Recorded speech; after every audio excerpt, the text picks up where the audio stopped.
about the French language, and that French guy had just woken up. Was I on that one?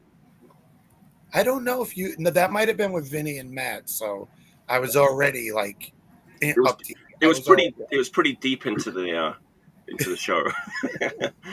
Hey, I guess we're live. Thanks for tuning in. Black Sabbath episode was a good one. We just did this not this show. Live. We did like the Tony Martin years box set. Oh, the Headless Cross. The Anno Domini. Oh shit! Did a deep dive, like a 2-hour dive into this fucking thing. Damn. Yeah, it was good time. It was a good time. A lot of people don't like this era. I know that, but I don't love it. But you will love it. You will learn to love it. I have Headless Cross. Headless Cross is good. Yeah. Anyway, this isn't the Black Sabbath show. This is what you're listening to. Cheers, Pam. How you doing? It's that time of the week again. Friday night, Saturday morning. Cheers, everyone. Mike's back. Good to see you, man. Good to see you. Thank you for having me. Elyse is finally here. Good to see you. Hi. Thanks for having me. The young fella, Mr. Corallo, is back. Good to see you.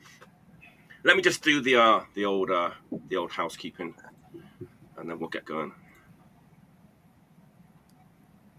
Like and subscribe. Subscribe, all that good stuff. Smash the notification button. Whatever you're supposed to do it. All right, it's going to be a great show. Everyone knows what's going to happen.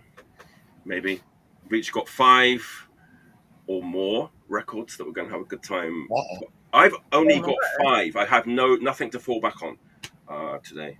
I might have got shit behind me. I can improvise if needed. There's always that option. True. So thanks for tuning in. You ready? You strapped in? Let's do it. Let's do this. Cheers, everyone. Cheers. What's everyone drinking tonight? Diet beer. What do I have? Anthony? Iced tea. Jaeger. Oh my god, that straight Jaeger is... Straight Jaeger's... It is like... Very last minute. Blackout juice, man. Take your medicine. Wow, it's good for you, like apparently. The early 2000s metal scene. It's good for you. The Germans say that it's good for you. I don't believe them. I am German, but I don't know that I believe that. I still have my old Jaeger shot glass too with the deer on the end of it. Yes. God, I have one of those too. I think every decent person has one of those. Yeah. You went to metal concerts in the early 2000s if you have one of those. All right, I'm gonna get going. We'll go around in the order of a clock. New wave of British heavy metal. When you think of new wave British heavy metal, that's kind of influenced by Black Sabbath, I suppose most people would be Witchfinder General. That's the one that's out there, the one that most people know. There's another band that are as good or even better than Witchfinder General that are kind of still obscure. There's kind of reasons for that. They didn't really put out a record when they were active back in the day. It's a complicated discography, but I think they're amazing. I've got a reissue of their first self-released cassette tape that came out in 1982. Anyone guess who I'm talking about? It's a Witchfinder General record? Not a Witchfinder General. It's a band that's kind of was definitely influenced by Black Sabbath in the new wave of British heavy metal years, but isn't Witchfinder General. And it's the 80s? The first demo tape came out in the early 80s, but they didn't make their first proper album until the 90s, so it's a really weird trajectory this band had. Yeah. So it's in the vein of Witchfinder General, yeah. Kind of. Ready? I'm ready. I'm reading the comments. Scoots guessed it in the comments, but yeah, it's Pagan Altar. Oh shit! Well, that makes sense. Maybe my Witchfinder General thing threw people off because they're a little different. Yeah, this is like one of the all-time great bands from the new wave of British heavy metal. Like super like Sabbath influence, but like super like difficult discography. You know, like this record, like it was a demo tape that came out, self-released, and then it didn't do anything, and then it got released on CD with a different name, and then it was reissued again with another different name. It's been reissued like a bunch of times with like different artwork and this, that, and the other. This is like they kind of brought back the original artwork from the first CD, like when that came out in 1992 or whenever that was. But yeah, it's like super like lo-fi doomy. It's real doomy. We call this like well, I don't. Some people call it peasant metal. It's a term that I didn't invent. Chris Corey, invented it. It sounds like it was recorded under a thatched roof, in a village. Lots of, by peasants eating grain and drinking mead, remixed by the local blacksmith, that kind of thing. I saw them once. Did Does you? Brendan sing for them now? Yes, he does. Brendan. Okay. Brendan Yeah. from Magic Circle. Did he sing for them Rival Mob at the and 2013 MDF? Or was it the original singer? The original singers, you would have noticed, because the original singer, like, he was old. It was very, very long ago, so I don't remember if it was Brendan or the original. I think it might have been him.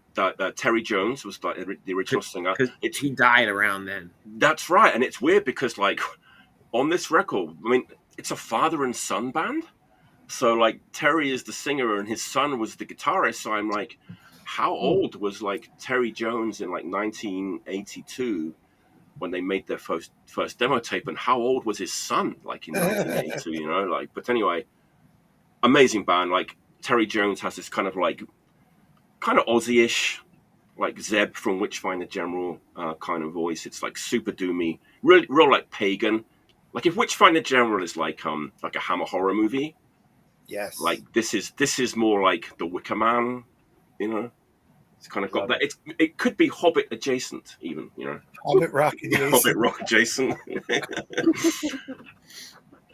It's such a great band, and it's like difficult discography. It's kind of all over the place. Everything's being reissued with different, jackets and different titles, and but just one of the great bands. And it's got this real funny, not funny, but it's got this great booklet with it, called Behind the Cloak, which kind of sums things up. And it's got this great quote at the beginning of the book. It's really fun. It says, Pagan Altar are actually real Satanists, not like Venom, who do it like just... So it's like, really? Were you like really? It's a pretty funny quote, yeah. And that Maryland Death Fest, they played with Venom. Did they? I bet Venom had never seen this book, or don't even know who Pagan Altar is. I bet, but it was the Kronos Venom too. Nice. There you go. They're in the graveyard. Duh. Yeah. Where else would they be? And I'm glad they bought the original. It's not the original artwork, but it's the original CD artwork, which is like this grainy photo of them on stage wearing cloaks. It's pretty cool. Like early 80s wearing cloaks. You gotta love that. I love that. Not many people were wearing cloaks in 82, So check them out if you've never heard Pagan Altar. There's a lot out there. They've kind of got quite a big discography, and it's all really, really good too. So what's like a good first... I don't think I ever really I saw them, but I never really checked them out. Like the one that I kind of bought first on vinyl was Mythical and Magical, which is like a modern day like record by them. It's kind of so weird because they started in 78, but they didn't really start putting out a lot of records like in the 90s and the 2000s, right?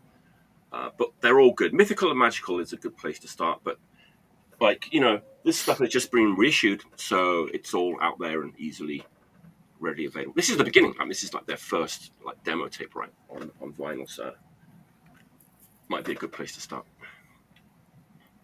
Cool. That's my first pick. Pagan Altar. Great band. That is a great band. Yeah, absolutely. Nobody really sounds like Pagan Altar, man. They're kind of a bit ahead of their time, I want to say. It's like doom metal kind of before it. So you saw like they kind of did a bunch of different stuff. Like they didn't really stay like kind of like Cathedral, how they started. You said my friend just gave me the Witchfinder General CD. He picked it up and he's like tries to get into Cathedral. He's like, I just don't get it. And I'm like, well, thank you. I'll take it. That's cool. That's a really good point because like Witchfinder General and Pagan Altar is really, really like thin sounding, like really like lo-fi and low budget and like super, super thin. Whereas Cathedral is kind of beefy, right, and like warm and vibrant. Where it's really different. Okay. Right. But they do kind of go like they had this like early doom sound, like when you have the Forest the Equilibrium or the Ethereal Mirror, and then they kind of got more experimental. Like, I mean, clear up to like I really like the Guessing Game, and I know that's like a lot of people. I love that record. It's like it's so out there. It's so right. It's like that's just like to me that was like kind of like their peak. We're just like doing weird shit at this point. Can you imagine like I just think that record is such an amazing thing to make at that time, right? Right. Yeah. Like and that was what, like 2010. It's just real out there. Like nobody cared about like that, like progressive rock or anything like at that time. But then they kind of got back, like when they did the last Spire. That was like they brought back like that original kind of doom sound. But I mean, it still had like nuances that like a little more intricacies, I guess I would say. Yeah. I'm so huge like Forest the Equilibrium fan, but like when I think of doom, that's like one of my go-tos is Cathedral. Yeah, that we're kind of going on to Cathedral now, which is fine. I could talk about Cathedral all night, but it's like that last Spire record is one of the best like final records like in a discography by like any band that I can think of. Perfect fun song, yeah. Yeah, it's amazing. Yeah.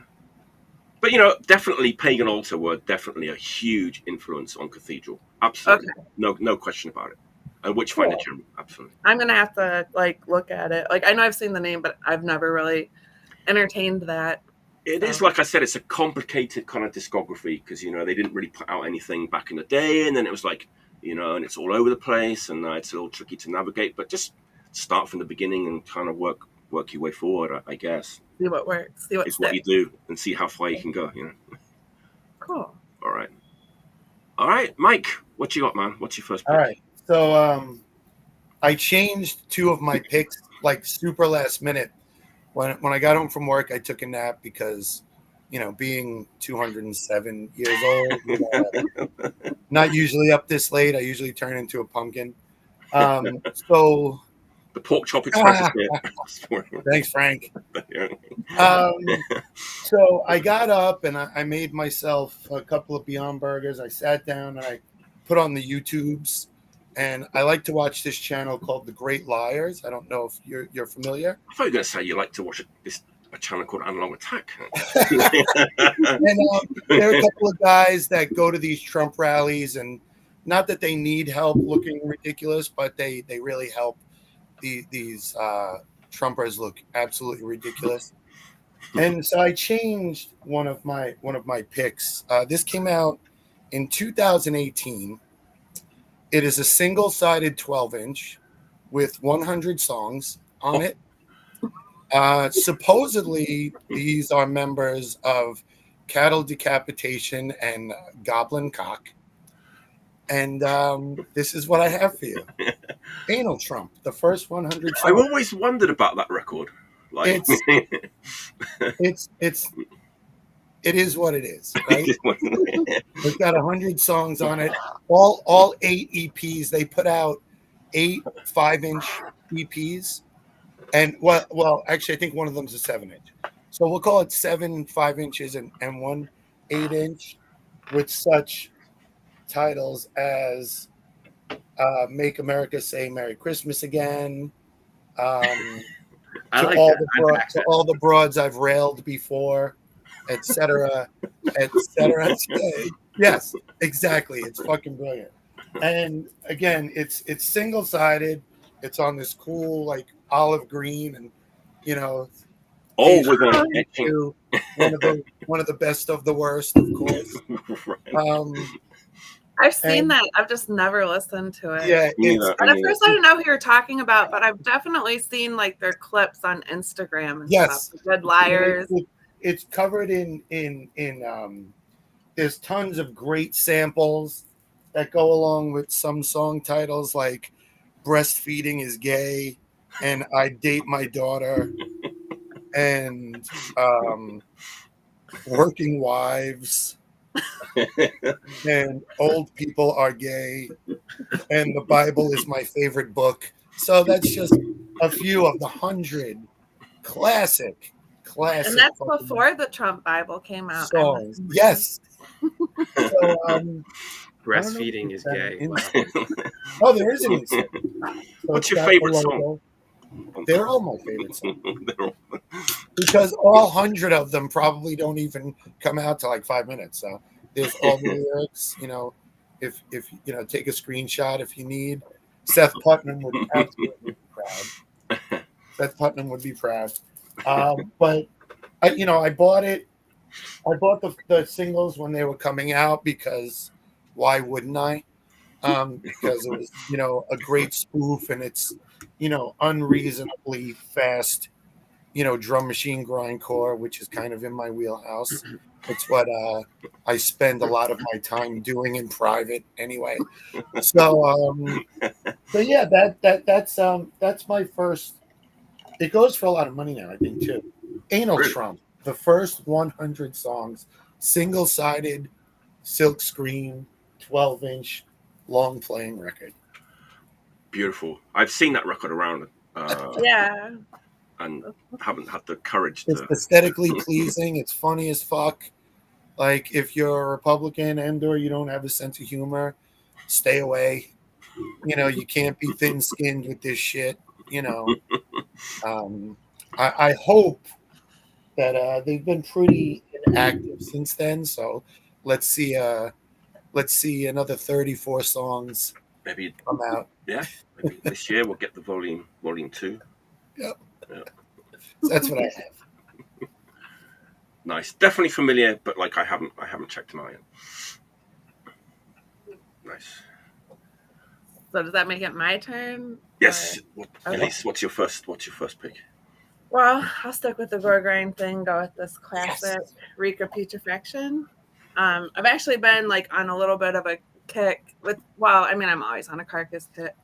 This is the 2015 pressing as part of the Casket Case box set, which, like, I have to just bust it out.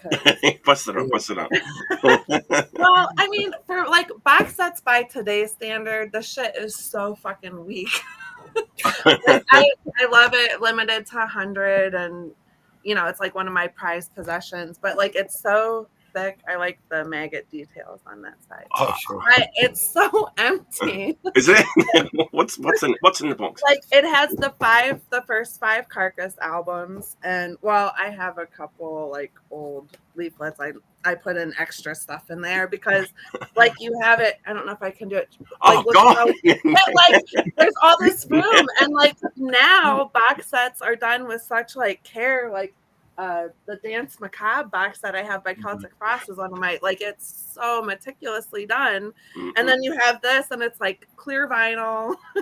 It does play good. It sounds good. But at the time, like when this came out, all they had, I could not afford the original press. It was like, $80, and I needed that and Swan Song. So I was like, well, I'll just spend the extra couple hundred and get a box set and have all of it because that made sense, like girl math.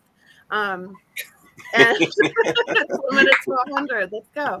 And I don't know, like I love this box set. Like, it was like awesome to get, but it was like by today's standards, it's like a little weak. Like they could have filled it more, or like done some sort of presentation with it, especially like with all the pictures and lore of that era. But like one of my other picks in here is kind of tied to that one, and that was my rationale with it. But yeah, I go back and forth on that record because like sometimes that'll be like higher or be like very low on my Carcass list because the production quality and which is like for its time and what it was like groundbreaking and you know I'd put symphonies ahead of it, but still like there's some of the riffs and like since they've done some remastering, like I heard things that I didn't hear in like the earlier releases. So yeah, that takes me back. I remember like when that came out, like being the age I am and being from England, you know, I remember like when that came out, that one and like Napalm Death, Scum, and there was a couple of others as well. Yeah, I love Scum. We'd like we'd never heard anything like it before. And they were all in the punk scene right at that time. So you go to a punk show and it would be like Carcass would play, and then you know a hardcore punk band would play, like a melodic pop punk band would play, like all together on the same bill. And then, but pretty soon they did kind of like, you know, drift away from the punk scene a little bit. But they've definitely still got that punk like spirit like in them now. Well, and like Scum, that's like the other half. I mean, Bill Steer and Lee Dorian were. I love like the Peel sessions from that era too, and that's like a big part of the reason that all of that got so. They're just incredible. There's like is it the Grind Madness at the BBC or? I have that. Yeah. Yeah. Those are my favorite Peel sessions. The first couple of Napalm Death and the Carcass are my all-time favorites. I remember just like Godflesh too. Yes, Godflesh and Bolt Thrower. There's so many amazing ones. Because remember, like we used to like tune in and listen to the John Peel show live when it went on air. I remember like that first like Carcass Peel session. We were just like, holy fuck! And it was just coming out of a little, you know, old school like transistor radio, but it sounded so amazing, like compared to the record. Because the record, you know, we know what the record sounds like. Yeah. It's kind of muddy. It has a point. Yeah. Yeah. But like I don't know. Bill Steer did this interview when Surgical Steer came out, or Surgical Steer. They could have used that. They can have that for free. Yeah, really. Where he ranked like all these albums and you know he put Reek dead last and he like revisited some of like he's like, man, the engineer just like fucked that up. Which yeah, but I also think like that was like, if not the first time, like one of the first times that kind of sound was like nobody knew how to record that music, right? Yeah. No, so right. I mean, like I get it. I would give the dude some slack, but most of the records that came out on Earache and labels like that sounded pretty bad at the time. Nobody knew how to record it, and but you know what? I'm really glad that they haven't decided to re-record it. Have they? They haven't, right? I know that they did a remaster. Okay. Which Earache did, and it made it look like it was a slip cover, but it's fucking not. They blasted out the cover, and they had this, and everybody gets it in the mail, and we're like, "What the fuck?" Like this was because that cover was banned right at the time after a certain point. Well, and they said like Earache said because it was like COVID 2020. They said something along the lines like they weren't going to press it because of the artwork, which I don't know. Who knows? Cover is why I bought the record. I saw it in Second Coming Records in New York City, and I was like, "What the fuck is this?" And I bought it home. I remember like what happened when I bought that record. I was in this like really posh town called Winchester in England. And I was with my girlfriend, and her parents are super like posh, rich people who lived in this huge house. And we came back from shopping, and I had the record in the bag, and we kind of sat around the dinner table to this like lovely dinner. And I was kind of, it's lovely to meet you, Mr. and Mrs. Blah blah blah. And like I kind of like nudged the record bag with my elbow, and the fucking record like fell out like in front of this like elderly couple, and they were horrified. They should have been, you know. Like, I can't. It was funny. Just I still remember like the looks on their faces. Did that influence your veganism at all? Like that kind of music, Mike? No. Okay. I'm just curious. I mean, that was for like a lot of people, and introduced them to. Yeah, Carcass was real big into that back then. Yeah. No, I was more influenced by the youth of today's of the world. There you go. Carcass went to the real extreme, like by showing all that stuff, right? Like this is like how disgusting meat and things like that. It's Carcass. I mean, just the way they cut and paste the body parts to like collage it to me. Oh yeah, like fucking brilliant. Fucking brilliant. Oh yeah, it's fucking disgusting. They used to be when that record came out. There were rumors that they were all like medical students, and they got all those. Ken was right, and like he actually is the one that like a lot of like the medical jargon in there. Oh my god, there was this great meme at one point. You know that William Dafoe meme from like Spider-Man? He was, I'm somewhat of a scientist myself. But there's that with like whenever someone's like speaking medical jargon, and I listen to Carcass. That's cool. That really takes me back to like that era. It's such an important record.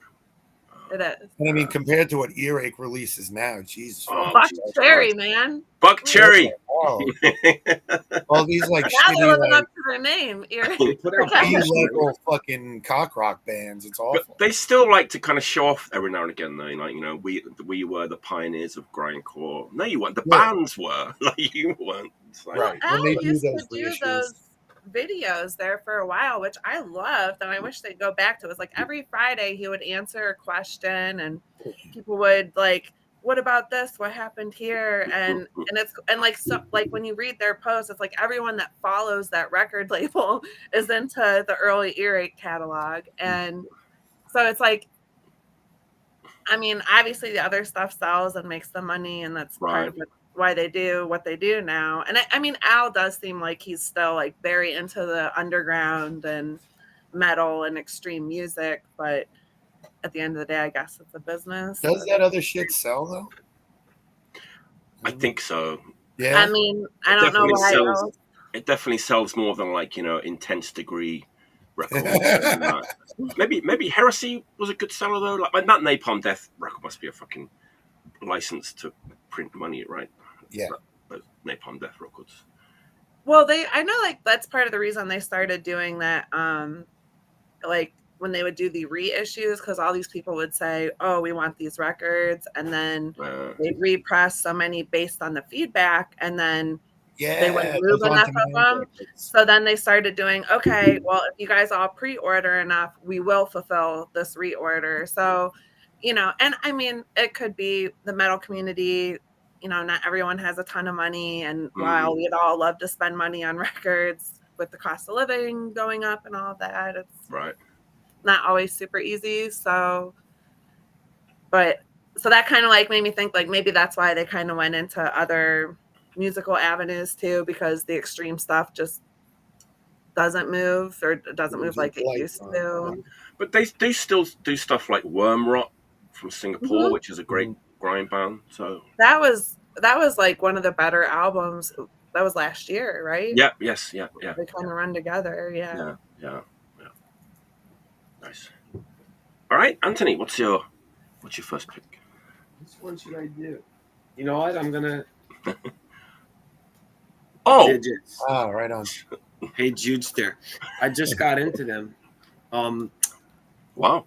Ben. Well, I started another band with this dude, Ben, from Sweet Diesel, and I dropped him off home after practicing, and he made me put this record on Spotify, and I'm obsessed with it. It's really like catchy, well done. It's on Touch and Go, Yeah. So everything was up my alley. It's a little different to like other stuff on Touch and Go. It's totally. It's like it's not garage punk, but it's like very melodic, like punk, right? Yeah. Mm-hmm. Rock and really roll, riffy, garage. Funny lyrics, cool, great riffs, like everything. I love it. That's nice. It's a really recognizable cover too. Yeah. I was going to say that, man. Like people loved, and it's like it's good that like, man. I wish I could go back and like listen to some bands for the first time ever. Because I remember like The first song on that record's amazing. Like Max Wedge, is that the name? Yes, Max Wedge. Yeah. That song's great. Stingray, like everything is just like memorable and it's inspiring. It like makes you want to play guitar. And I think that the guy who played, he might sing and play. I don't know, but Rick Sims. I think he and all the other did the stuff is really cool too. But this one is the first one that I got. I think he writes like songs for commercials, or he used to. Like he can play. He the songs are insane, so he can do whatever, you know. So I wouldn't doubt that he actually writes jingles or whatever. There you go. The best Christmas song of all time. Oh yeah, Yes. that is a really good song. People love the Digits, man. I saw them in England, like in around '87. They were mind-blowingly good, like fucking so good. And he's a really great front man. Where like he's really small, but like you know, with big sunglasses and like. But he went on to be in the Super Suckers too, right? I never got into Super Suckers. I know Reptilian always puts out a Super Suckers record every other day, but they were just here with Reverend Horton. He, I think maybe like a week ago or so. I didn't see him, but yeah. Yeah, that's a great record, man. So good. It's good. You know, you kind of, as an older person, you kind of just, sometimes you assume that everybody knows these bands, but like, you know, it's great that people are discovering them now. I'm shocked I missed them, and I could hear the influence that they had on so many different bands. Right. Absolutely. I mean, you can't listen to everything, right? You can't catch everything. And it's going back a bit, right? Name every song ever. Late 80s, early 90s, right?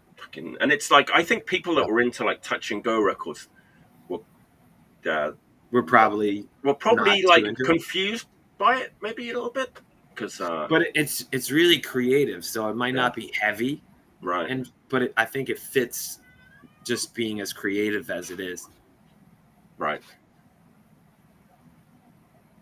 Great band. His voice is like a little bit in the higher register too, right? But yeah, it is. Does he play guitar and plays sing? Guitar too, yeah. He does. Okay. Plays guitar and sings, yeah. Nice. Is that the reissue? They just reissued that, right? Am I right? They did. No. They reissued. It's like a 2 LP greatest hits. Ah, okay. I believe that's what you're talking about. You could still like pre-order it, but this, as soon as I got home from listening to it, I went on disc. It was like a $30 record, so I just picked up an original. It's beat to shit. Yeah, people played that record when they had see all the creasing. But worth it. Very, you know. Yeah, people love that record and that band. Nice. Good one. All right. I'm going to do something that I've never done before.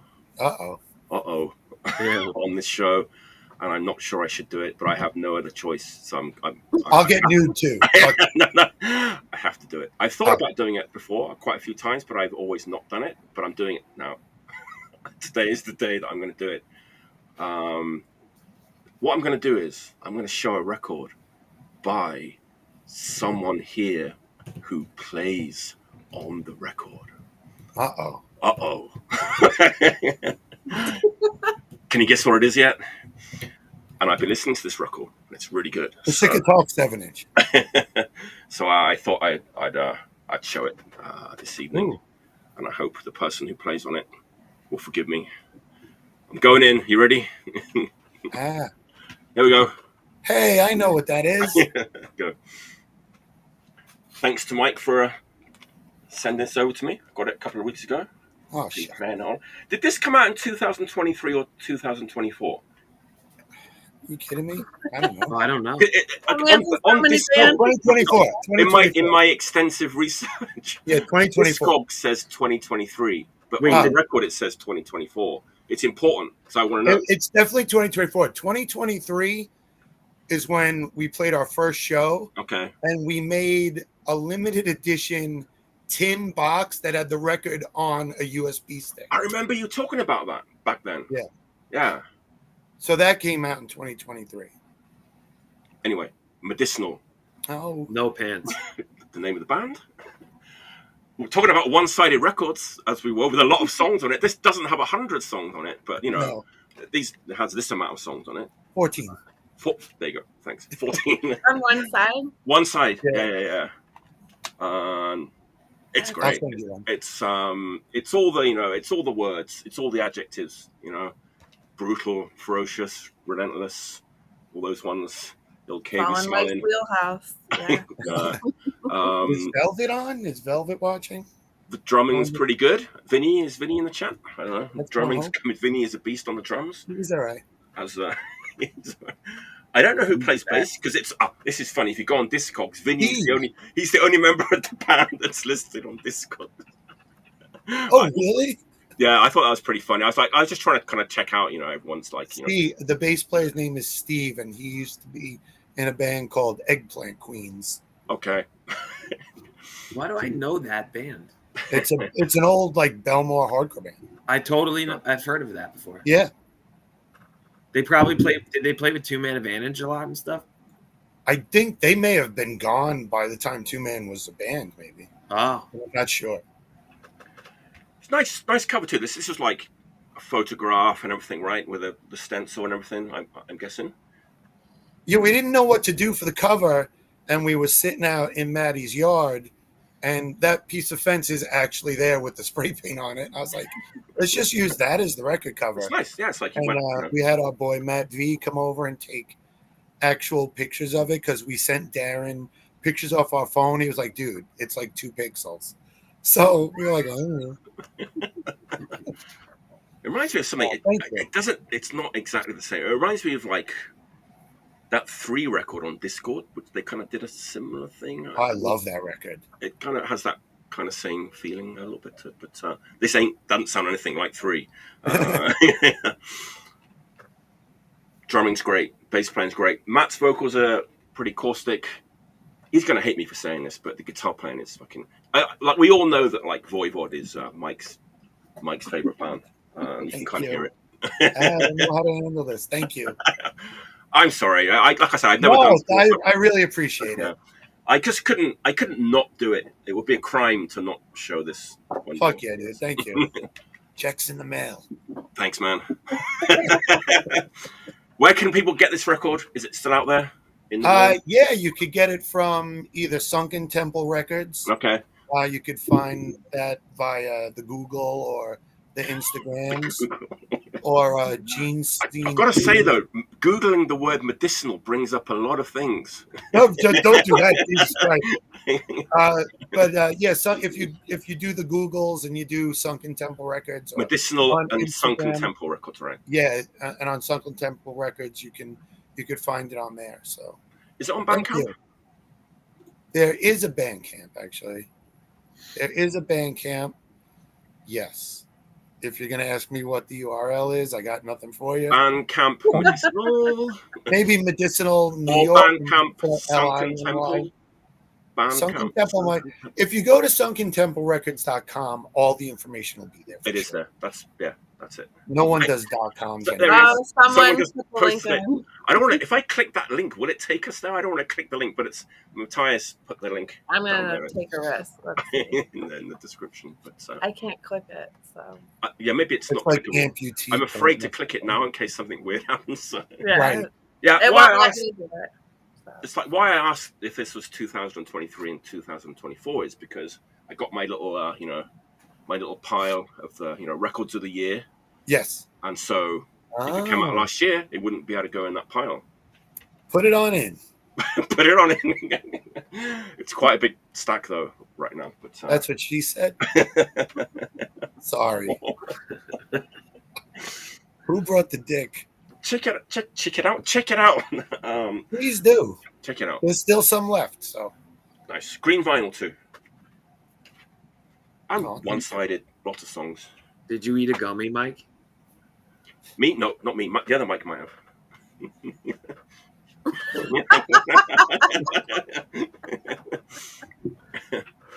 But another way. That's my man. It's like I'm going to do this again. The floodgates have opened. Watch out. If you come on the show, thank you, Mike. if you've come on this show and played in a band, watch out. I might show your record when you. That's fucking cool of you to do that. Thank you. There you go. That's my second. All right, Mike. You got my demo ready? Ready. So this came out this year. I was actually very much anxiously awaiting this record to come out. This band is from Portland, Oregon, and on the little hype sticker is really the perfect description of this band: unhinged hardcore punk. And Dry Socket, sorry for your loss. Oh, this record is fucking awesome. It's got 1, 2, 3, 4, 5, 6, 7, 8. It's got 10 songs, and it comes in just over 15 minutes, I think. It's pretty relentless. It never gets boring. The musicianship is great. It's super fucking angry. It's dissonant, it's fast, but it's not like a lot of blast beat fast. It's just like really aggressive, just hardcore, and I love it. And, there's a lot of bands out there. I may have said this before on the show about other records, but it's the kind of music I like. A lot of records come out, a lot of hardcore records come out, and so many of them sound so fucking phoned in, and you don't believe a word they say. They're just like spitting fucking drivel at you. This band, you can fucking feel every note, every word. I can't say enough good things about this band. I ran into them accidentally on the Instagrams quite a few years ago. A thing came up. I don't know why it came up. I don't know about algorithms, but they were part of my algorithm. So I ordered the demo because the clip sounded great. And I wound up really, really loving the demo. Yes, the Body Farm split is fucking great, Dan. It's fucking great.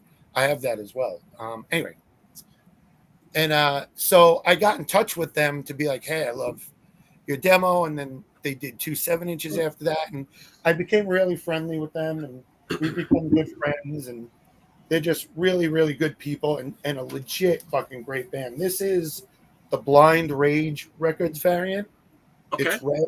So Blind Rage and To Live a Lie put this together. So there's also a gold one and a black one.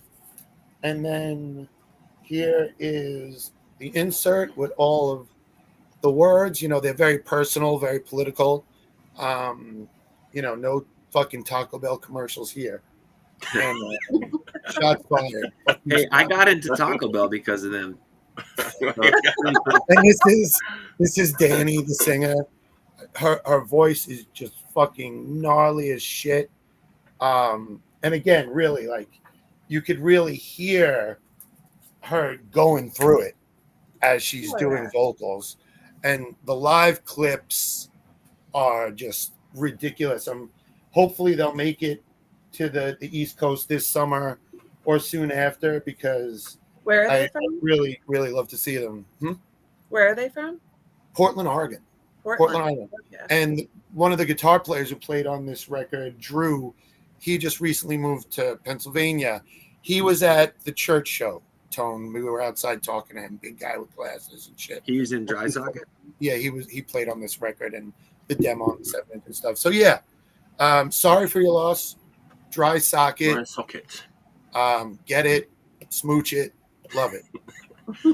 Nice. I've heard it. I'm familiar with like both of the labels, but I haven't checked out that record. Yeah, and they've been touring like fucking animals too. So if you do get the opportunity to see them, please do. I'm dying to see them. The shows just look off the fucking chain, and I can't say enough good things about that band. Great record. Nice. That's a new one, right? Yeah, brand new. Brand new. Nice. Yep. Beautiful. What else has Blind Rage done? I feel like I have a Blind Rage release or two. They did I feel like they did an internal record, maybe. Oh, maybe that's what I have. An internal record. Yeah, they did like one of those limited 5-inches that they did.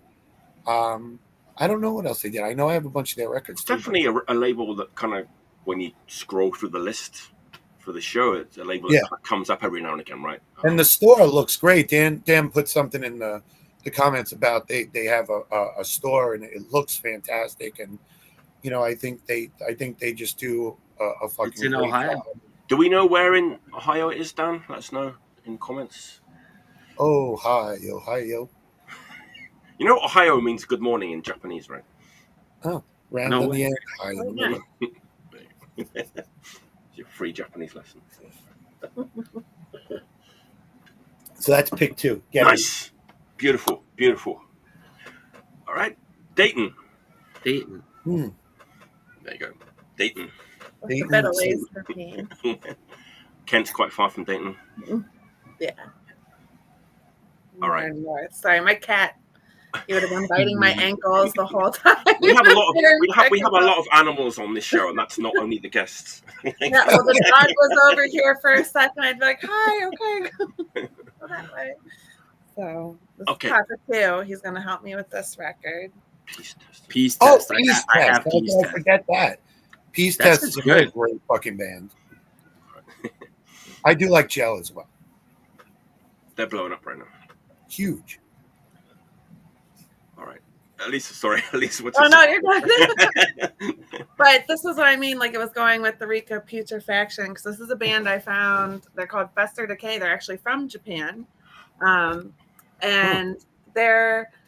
it's like if Carcass was still around doing Reek era Carcass stuff. And the first LP I heard by them was called like Carcass's Revenge. And I'm not like always a big fan of like when bands just go and do like another artist, but like when they do it and like do it well and have their own kind of shtick with it, I'm super into that. And I kicked myself because they came through and they played like a Monday night, and it was like right before I was getting ready to go on tour. I was working a lot of extra hours and just like had to drive 45 minutes and all this shit. And I'm like, I should have sucked it up and fucking went, but I didn't. And my friend picked me up an LP because he ended up getting 2 of them, because it was like, I mean, travel here from Japan, turn out it's okay, but could be better. And so I'm like, dude, that's right on, because that's how the underground should be, like get out there, support.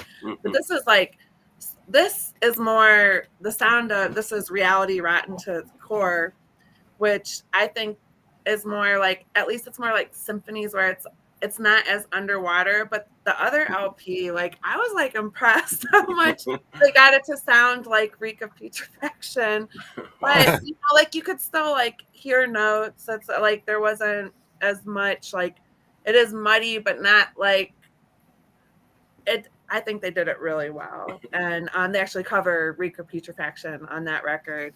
Wow. But this one, and they even did like kind of the gore cover there, and I think they're younger, which is cool. Just like that extremity is still alive, and there's bands like I mean the guitar tone, everything. Some of the vocals aren't quite like Bo Steer. I don't think anyone can quite do it, but like it's been a pretty regular in rotation. This came out in 2023, I think. Yeah, 2023. So it is a newer but like old sounding record. What's the name of the band again, Elyse? Yeah, I went to Fester Decay. Fester Decay. Okay. Fester Decay. That's right up my fucking alley. It is. It would be. Yeah. It's and like the guitar tones, like it is Nice. really well. If you're a Carcass fan, like I really think this is definitely one to pick up or check out, like a band to take a look at. And I'm like, when the fuck am I going to see them again from Japan? When are they going to ever come back? Wow, I'm going to go. Hopefully they do, but maybe you'll be able to see them. Well, I've definitely seen their name on flyers before, but I don't think they're from Osaka here. Okay. I'm not sure what part of Japan they're from. Yeah, I'm not sure. Maybe Tokyo or Nagoya, or I'm not sure. But yeah, Japan. You probably have a better chance of seeing them than me. Yeah, Japan has a pretty good like underground grindcore scene. I guess they have like the Koiwa. Sorry, we're talking about the Koiwa, which is a suburb of Tokyo. They have like the Koiwa Death Fest, and that's where Dead Guy are playing at the same venue. I think that's at Bush Bash. That's where they have the Koiwa Death Fest, right, in Japan. Nice. And I'm pretty sure that band would have played there. I would hope so. They would deserve to. Yeah. They're relevant to my interests. Yeah. You know, you were saying about the Carcass. Do you know there's a band called Napalm Death is Dead from Japan? Oh, No.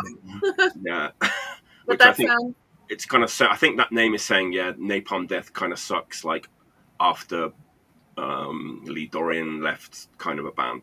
So it's. I think they're just doing like real early Napalm Death. Those last few Napalm records are fucking great. They're real different though, right? It's yeah. Yeah. It's not the same, but I like Barney. And I remember hearing a story like with everything went down with Earache, like he shut in a box and sent it to Digby.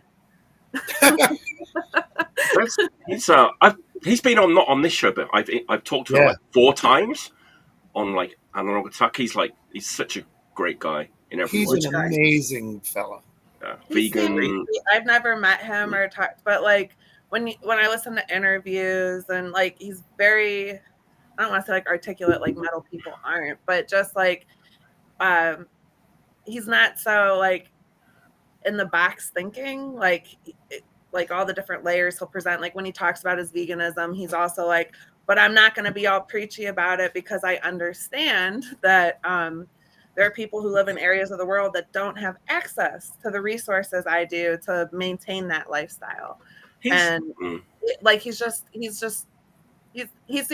like he's still like back in the DIY like punk scene. He is. Like that. That's where he's from.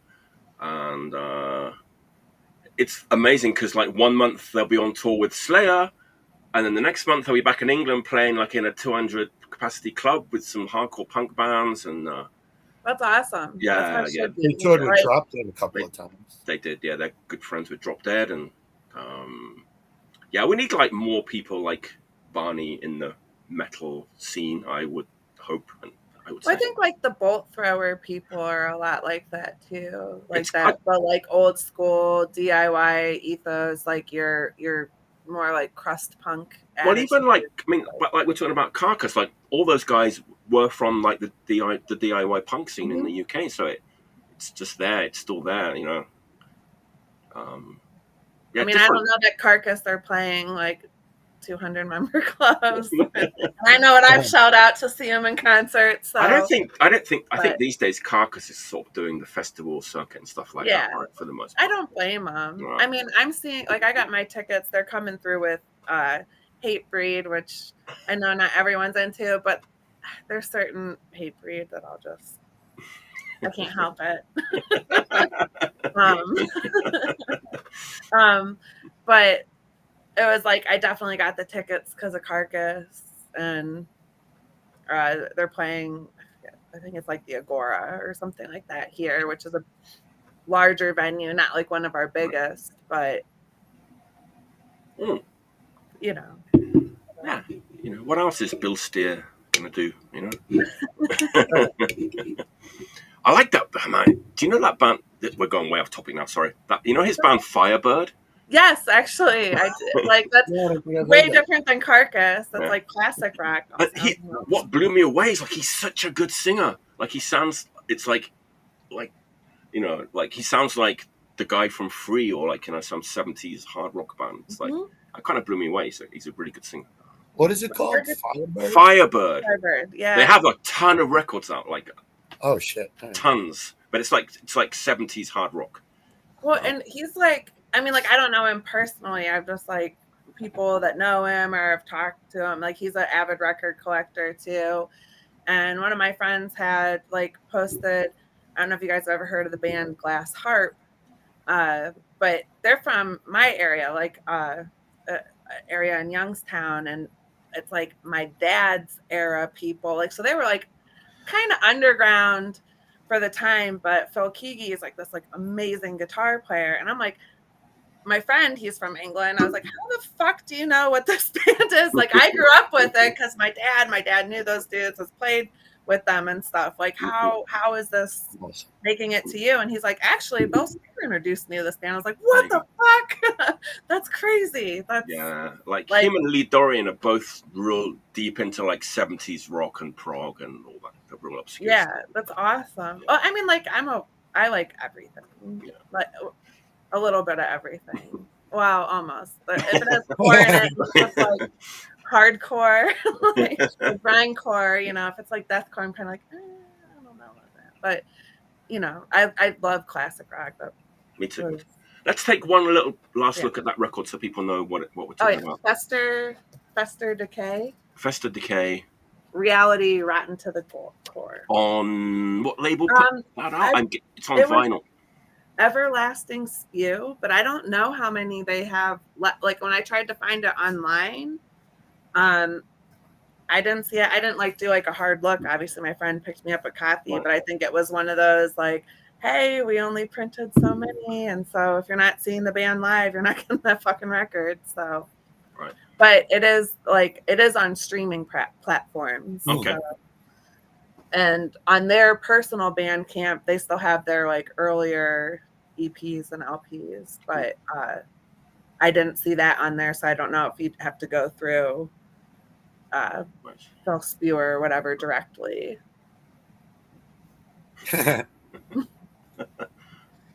Nice. All right, Anthony, what's Ron's your hashtag Ron Grimaldi? We got to get him on this show. He will be on. He'll probably be sitting on my couch when he's doing it. Okay. All right, Anthony, what's your second pick? What you got? Let me pick. Let me see. You know what? This one. Go for it. Me and Ron actually went to see them last night. It's not their latest 7-inch. This was actually a tape that came out in 2021, I think. Personal Damage. And they had this in like they had 2 7-inches and a 12-inch. I got Violent Ritual, and then I backtracked and got the rest of the stuff last night. And this one is really good. Ambush. It's fucking awesome. It's I know someone did Violent Ritual on your show like a week or two ago. Didn't we do the record, the LP, when it came out too? Oh, really? Yeah. Did anyone do Ambush? No. You know what? I tried to keep it like stuff that wasn't on, but stuff that still I just had gotten, because everything that I got, like I really got pretty recently. Nice. But they're from LA. They played TVI last night. Wasn't that many people there, but it was like amazing. It was they killed it. They were really good, and they sound like California type. It's old school, like California. And there's a lot of those bands about right now, but I think they're like top notch. Top notch, yeah. Really good, catchy. I love like the backup vocals, like the like chanting kind of like group vocals, you know. Done very well. Personal Damage, yeah. Yeah, Personal Damage. I recommend it. Yeah, the LP's amazing. I didn't even listen to that yet. I just because I just got it, but I put that on and it was fucking great. Nice. I haven't heard that, so I can't say which one is better. But the LP's amazing. I'm sure you're not going to be disappointed with that. Yeah, it was good. Personal Damage. Good stuff. My turn. We done with Personal Damage. Yeah, I don't know. Great band. Check them out. Buy all the records. They're all fucking great. Okay, I'm going to ask you a yes/no question, and you're going to say yes. Oh. Do you like this record? Yes. It'll make my pick a lot easier if people say. Actually, even if you say no, it's okay too. Yes or no, one of the two. Anyway, this is the record that I'm asking. Do you like? Plasmatics? Oh fuck yeah! Coup d'etat. Okay. We were talking about Mike Williams before. That's like one of his favorites.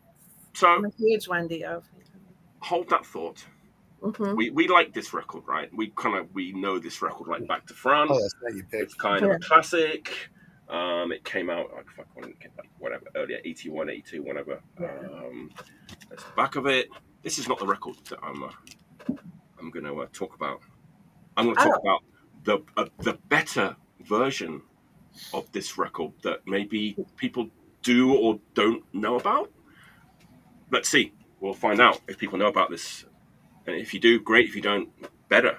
So, Coup Guitar, Plasmatics. We like this record. It's a good record. Of course. Let's show the better version, which is Coup de Grace. I have the picture disc. Really nice. Yeah. So this is the demo, right? The demo that they recorded at Jimi Hendrix's Electric Ladyland Studios. It got shelved. It never got released, and they thought the tapes were lost. And it was recorded on like a tenth of the budget that this one was, and it was like mixed and recorded in 2 weeks. But then it got lost, and this is what we got right back in the day. We got this one, which nobody complained about that like back in the day, and I'm not complaining about it now. When you hear this, you'll be like, oh my god, because it's so raw and like visceral, and you're like, okay, this is how this should have sounded. It wouldn't have sold as many copies if it had sounded like this, because it's like, maybe it would have, who knows, but it's like, it's super raw. The track listing's a little different. Mistress of Taboo is called Mistress of Passion on the like original version, and there's the track listing's a bit different, and there's an unreleased song which is like the fucking best song on the record, which never made it to this version. It's their anti-cop song called Uniformed Guards, which is like super punk and super heavy. If you love the Plasmatics, this is a must. Go buy it like right now. I love the Plasmatics. Same. Metal Priestess. Like, the way that like Wendy O. Williams vocals, the way that Wendy O. Williams vocals sound, it's like I want them to sound like this on every record, because like they're a little bit like overproduced sometimes, and you can't. I mean, she's got like a really raw like voice, but like they kind of do stuff with it right in the studio. This is like her like right. It's like Okay, I see what you're saying. It's like go ahead. No, I see what you're saying. I love like live takes of her too, like just like the energy she has on like live recordings, and how she'll like the way that it's like I like Sex Junkie comes to mind. This is for all of you. Get good enough. I love. Yeah, I remember like when we first heard, when it's like the way she like what that you did a good impression. It's like Jesus Christ, what's going on here? Like when you're a young kid, it's like this is fucking wild. Mm-hmm. And then you find out that they were kind of quite a big band. It's like, yeah, like how it's great that they were a big band, but it's like it's really visceral and raw music. I mean, they did get like more and more commercial as they kind of went along, but I fucking. Do you think it had more to do with like the Motorhead affiliations and stuff? Right. Yeah. I don't know, like because that's how I remember ever even hearing of the band, because it's not like they had the same notoriety as like Motorhead per se, but you would see like Wendy O with, and like I even have like some of her solo stuff, and she's yeah. What's not to love? But if honestly, if you're a Plasmatics fan and you haven't, this is the most recent. It's been like repressed a few times. This is like the most recent reissue. It's on High Roller Records, who are like fucking top notch like label. They're like the reissue like king. They do things properly with love. Yeah. Everything sounds great. The record looks beautiful. There's a big poster. I'm not going to get it out. So they've like this is like the third pressing of this that they've done now on vinyl. So people are buying it. So, oh man, I love this record so much. Awesome. Yeah. Anyway, that's my third. That's a great pick. And I was gonna sneak another record in. I know it's cheeky, but I don't know if anyone. This record has been shown before, but like this reminds me of this, like especially in the vocals, which is the Rock Goddess. Oh hell yeah! This is like, as you can see, all girl New Wave British heavy metal band with like super like raw. They were a great fucking band. And they were super young too. Like she was like, they were sisters. Like the drummer was like 16 or something when they recorded this record. But so yeah, I'm gonna double down. This got shown once, so if you didn't check it out the first time, check out like the first Rock Goddess record. Mike, you're a fan of Rock Goddess? I am actually. I am. It's a fucking like amazing record. It's like if you're in for a treat if you haven't heard Rock Goddess. So I gotta check it out. I never heard it. It's a little bit. It's like produced by Vic Mail, so it kind of sounds like the Girls' School of Motorhead records from that era, with that cymbal sound, like the whiplash cymbal sound. I'm done. Not done. For my third thing, I could just ramble on fucking hours about this shit. Sorry, carry on, Mike. What's the next thing? So speaking of Rock Goddess, what? No, not at all. So, all right, this is another brand new record. This was another random find. Jeff from Dry Socket posted a band, and I love his band, and I think he's got great taste in music. So I clicked on the thing. It took me to the thing. I hit the thing, and I heard the thing, and I loved it. So this is a brand new record. Came out on Delayed Gratification Records. They are from Simi Valley, California, and the band is called Ceramic with a K. That's a nice looking record. Called A Life So Bleak, and that's what the record sounds like. Right? It's just, again, similar to what I said about Dry Socket. Like, I believe every note, I believe every word. There's nothing contrived about this record. It is a single-sided 12-inch, which seems to be a partial theme for the evening. How many songs, Mike? How many songs? 1, 2, 3, 4, 5, 6, 7, 8. 8. Amateurs. Can I make another pick? No, it's a great record.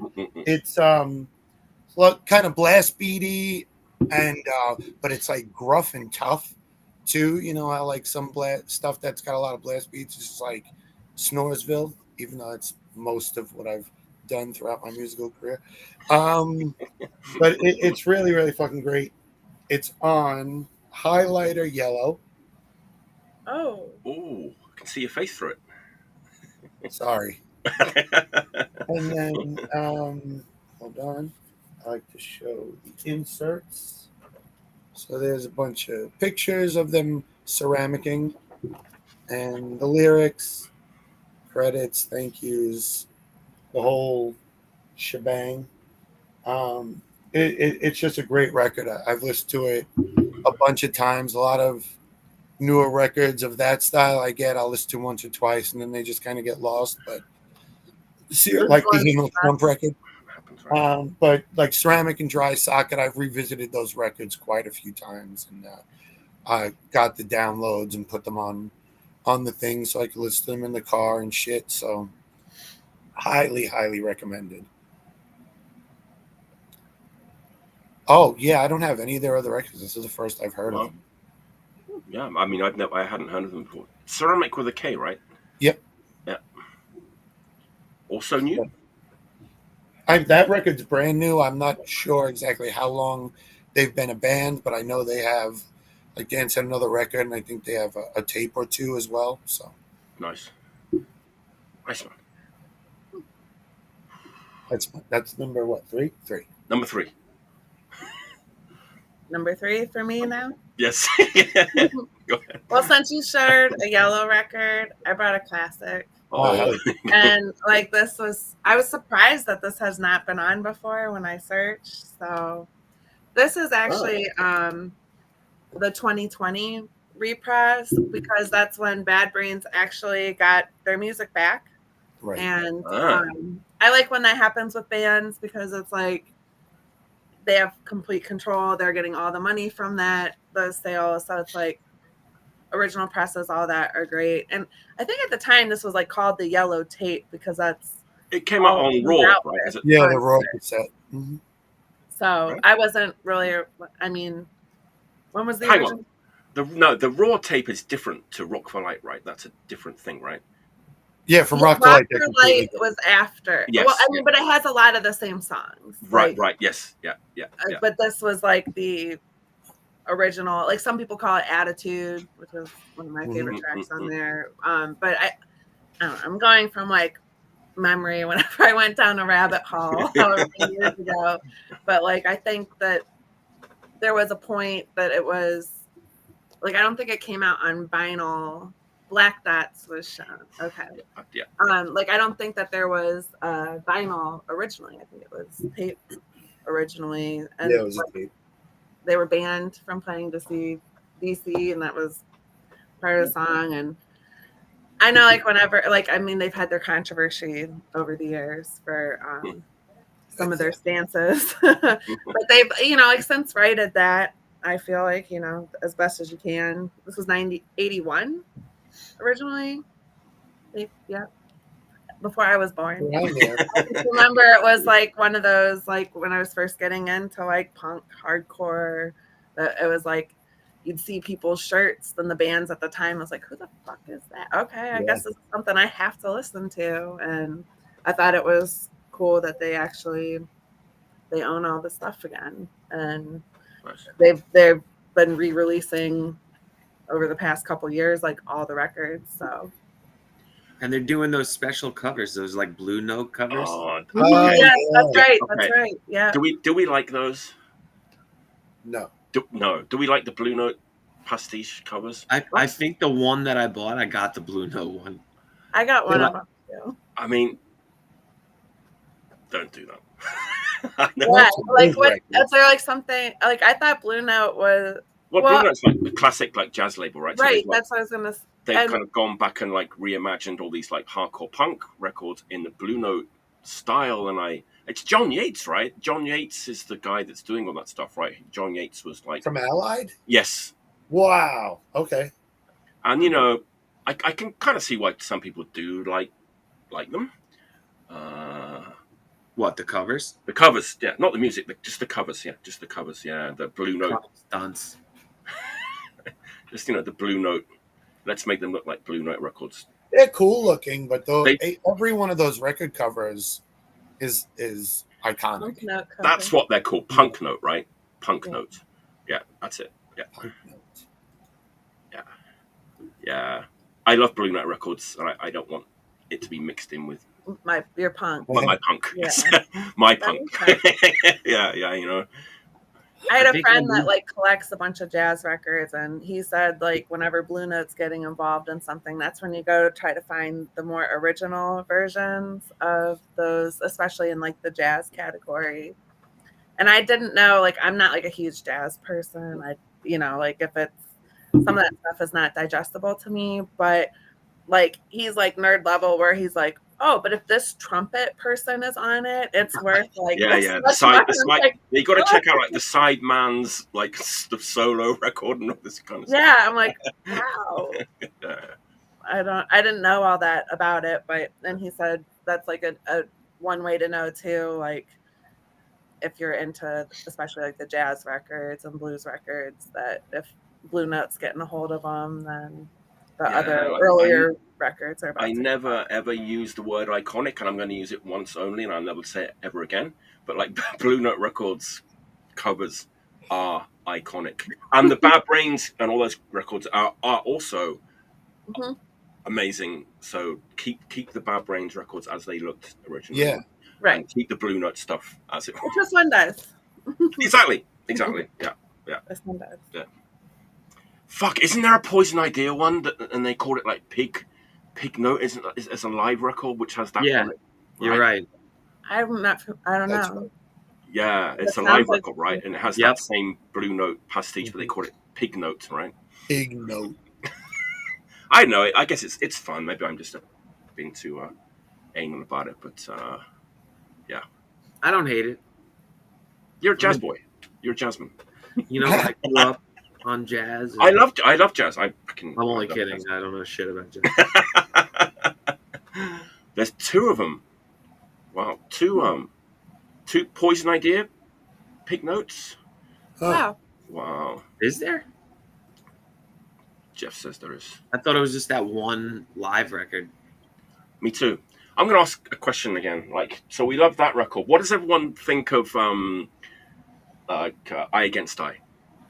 Are we in with Eye Against Eye? The band? No, the record, like the Bad Brains. Oh, the Bad Brains record? That was the first one I think I got on vinyl. Was that one? That was. So I like it, but it's not my favorite. It's not. I was gonna say it's not my favorite, but I mean, that was the first like CD I got was Oh yeah. self-titled. Yeah, because I always saw people wear the shirt. So when I was Right. in the record store, that was like, oh, cool. And to me, like nothing has surpassed that. So it's like I enjoy the catalog and definitely have been working on getting the discography, but like I don't really think they do wrong. But No, I like it a lot, but like because that was the first one that I think I owned like on CD or record. So, but like it's kind of it's real different, right? From Eye Against Eye, there's a lot of things that would influence other bands that we might not like the Red Hot Chili Peppers or whatever. You know, it's all like Living Color. It's different. I like Eye Against Eye. I think Quickness is even better than Eye Against Eye. I like Quickness a lot too. I like the way Quickness sounds more than Eye Against Eye, but I the first time I saw them was during Eye Against Eye, and Me so too. Yeah, I saw them on that tour in the UK like twice, and they were. What year was that for us? Like 87, 86 or 87, 87. 87. Yeah. I was being created. I was being born. I was being stupid. I was 20 years old. I was already divorced and 35. I forget, like, that we're so far, not like so far apart, but. How old are you? I'm 37. Oh. You're the youngest, Anthony. Mm-hmm. Always. Although he's kind of the oldest. Who, me? Jazz boy. Yeah, I get it. I don't. Right. Classic record. Okay. Kind of untouchable. One of the best hardcore records of all time. Exactly. Yeah. Right, Anthony, follow up The Bad Brains, if you dare. Okay. Cosmic Psychos, man. Great t-shirt. They just played. You just saw them, man. I saw them twice in the last month. And this ties into this record. There you go. This is the new Swami and the Bed of Nails 7 inch. Oh, hell yeah. I don't know how to fuck. The Privacy 7 inch. It's one song, SB side, and I got this. I went to Vegas and went to punk rock bowling, and they did a club show. So I saw the club show, got the record there, and Cosmic Psychos played the actual festival like a day or two later. So that's Show how the etching. But I love. What'd you say? Show the etching. Show the etching. Show us your etching, Anthony. Show yourself edging. Oh, tilt it. Oh, awesome. Can't see it at all. I can see my face in it. Yeah, right. Imagine I wasn't wearing pants and like you just. Oh, yeah, you can't see it for shit. Not gonna imagine. Oh, you kind of can see it there. Yeah. There it is. Yeah. Rotate. That's cool. So that's a one-sided 7 inch. Privacy. Yeah, it's a really good song. It's a great song. He can do no wrong. Hang on, who is this? What's his name from Rocket from the Crypt? Yes, John Reese. John Reese. It's yeah, I don't know. Is it Rocket from the Crypt-esque? No. No. It's catchy. It's not even. This song's a little different. Like, How Are You Peeling? At least is like Wipers, like Hot Snakes, kind of like weird timing. This one is a little more straightforward. There's always this, his vocals. It's similar, but I guess more like Sultans or Hot Snakes or something. Okay. Oh, nice. It's catchy. It's a good one though. Sultans is a good the second Sultans record. Is that the one with the ghost ship on it? That's the first one. I found that the vinyl super cheap in the wild, like awesome. Semi recently, I was excited to get it, but I was listening to that Rocket from the Crypt, Circa Which Now one? record. Ah, Which one? so Circa Now. Oh, I love that. It's one that I tend to not pull out as much as some of the others, and I should rectify that because it's real. I've been putting Pain as a fragrance on a lot That's a good lately. great record. They're all good. Yeah. Yeah. There's not really a bad Rocket from the Crypt. No. Sturdy Wrists is one of my top Rocket songs. That's on Circa Now, so I'd go back to that a lot. Right. And Bad Words on Pain as a Fragrance. That's so good. Amazing. All right. Cheers, everyone. I'm having such a good time. I forgot we. What do you say? Kampai or some shit? Kampai. Actually, I'm having such a good time. I kind of forgot people were watching us and we were doing a YouTube show. I thought I was in the pub. I remember every time there's like comments that come up. I'm like, we're not just having a good time. It's just like being in the pub with your mates talking about records. Breaking news: Ron Grimaldi is watching. Ron Grimaldi's watching. Everyone's watching. He messaged me. He said he was watching. The who's who. The who's who of. I'm going to excuse myself for 1 second. I'll be right back. Okay. All right. We'll have some banter. How do you do that? Don't You do just it. get up Don't try and do it. Here, let me X out. Let me X out really quick. We had a Cosmic Psychos record on, I think it was like a couple of weeks ago. I forgot. There's so many, and they're hard to get though, man. The Cosmic Psychos records, like they don't kind of show up much. I lucked out with getting a bunch of their records. The only one I really need is that live something from the Cradle. It's like a live record. It has the Bunny Rabbit on it, I think. I cannot recall ever seeing like a used like Cosmic Psychos record in the wild in Japan, which is weird, right? Because Japan is supposed to have. I've gotten a lot of that type of stuff in Japan. I got a sealed RFTC in Japan. And a sealed, scattered, smothered, and covered in Japan. In Discunion in Tokyo? No. Actually, no. Those two records I got not at Discunion. It was Misery, I think. Oh, nice. Okay. But Discunion, dude, I got Leatherface Mush at Discunion and tons of GBH Japanese pressings and Motorhead and tons of Americans, It's since we've had one in Osaka, it's been great, but I haven't been eating as well as when it wasn't here. And like when I do the label stuff, I email them and they're totally easy to work with, and they have you drop ship it to California, I think. Nice. So you don't even got to stress out about international shipping. Nice. I love it. Yeah, I mean, they're an indie. They're big. They're like the biggest independent record store in Japan, and a lot of people are kind of like, they're the big boys, big boys of independent. So everybody hates on it? Not hates them, but it's like I remember like when it was announced that they were opening a store in Osaka, people were like, "Oh shit!"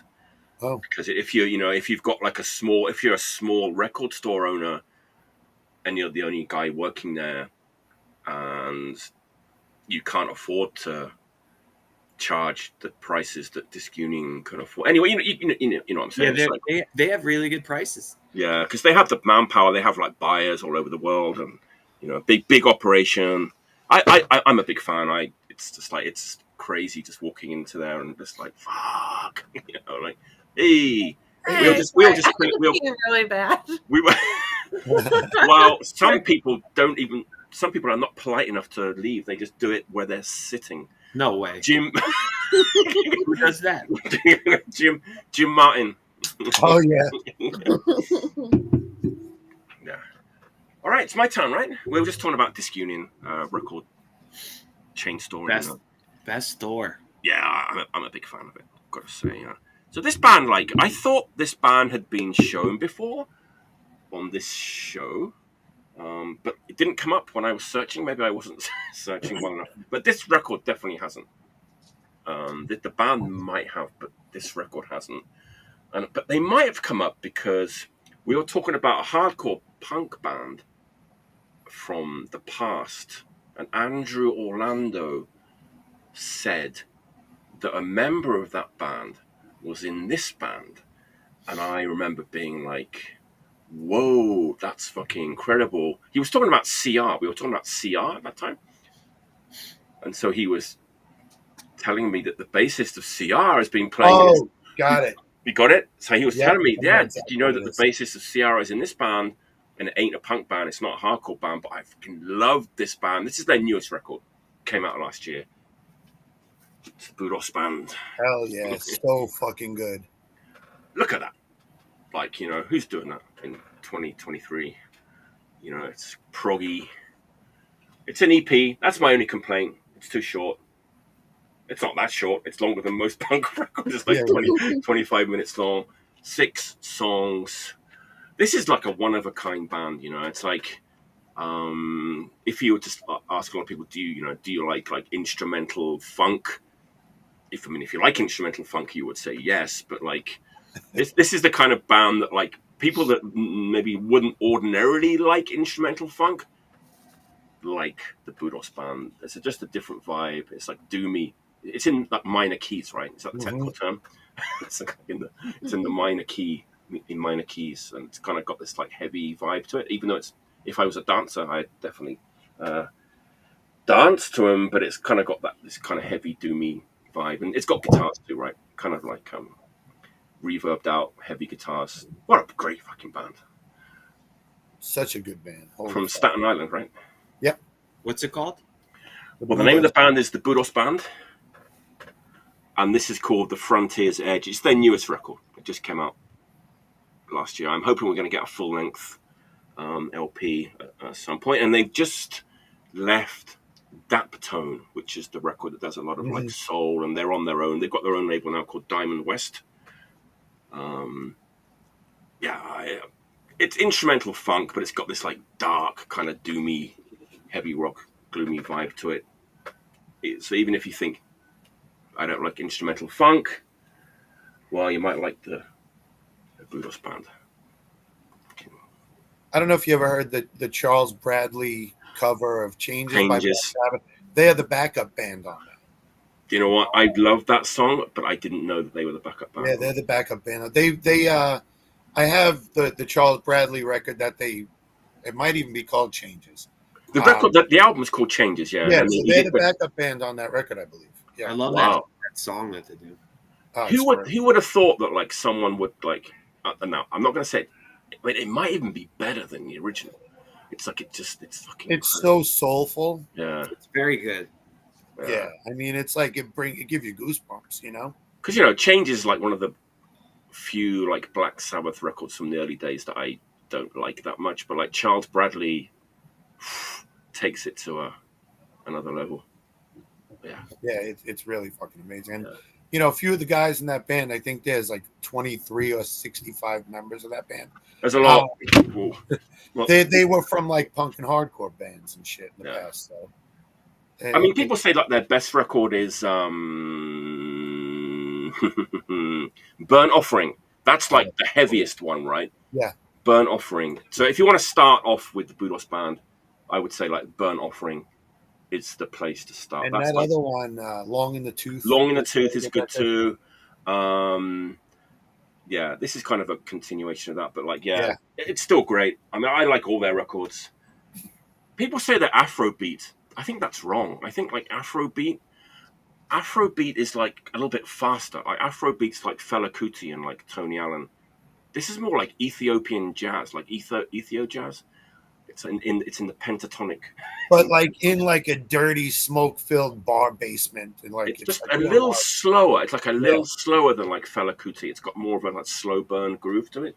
But I can see why people say that they're like Afrobeat influenced. Like I can see that. Yeah, Budos Band, Frontier's Edge. Oh yeah, Grover. Thanks, man. I just got it.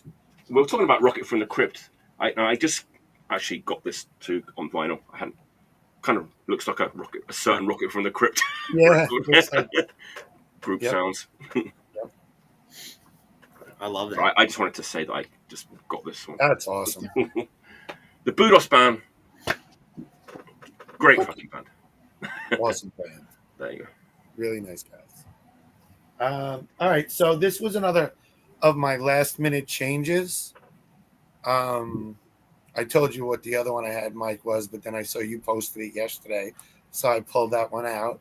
That was the Rollins Band Lifetime. Lifetime. It was going to be my next one. I was going to throw like an older record kind of in the mix. You know, I like to mostly pick newer shit unless it's Hobbit rock, and then I like to pick Not much new Hobbit rock around these days. and I kept seeing a bunch of posts. Actually, Will Tarrant texted me about this today. Oh yeah.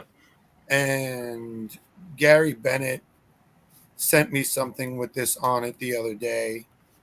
And tomorrow is this record's birthday. So 1988, Canada. Ooh. My favorite band of all time. Oh, okay. There it is. Voivod, Dimension Hatros. It's whatever this minus 88 is. It's that many years old.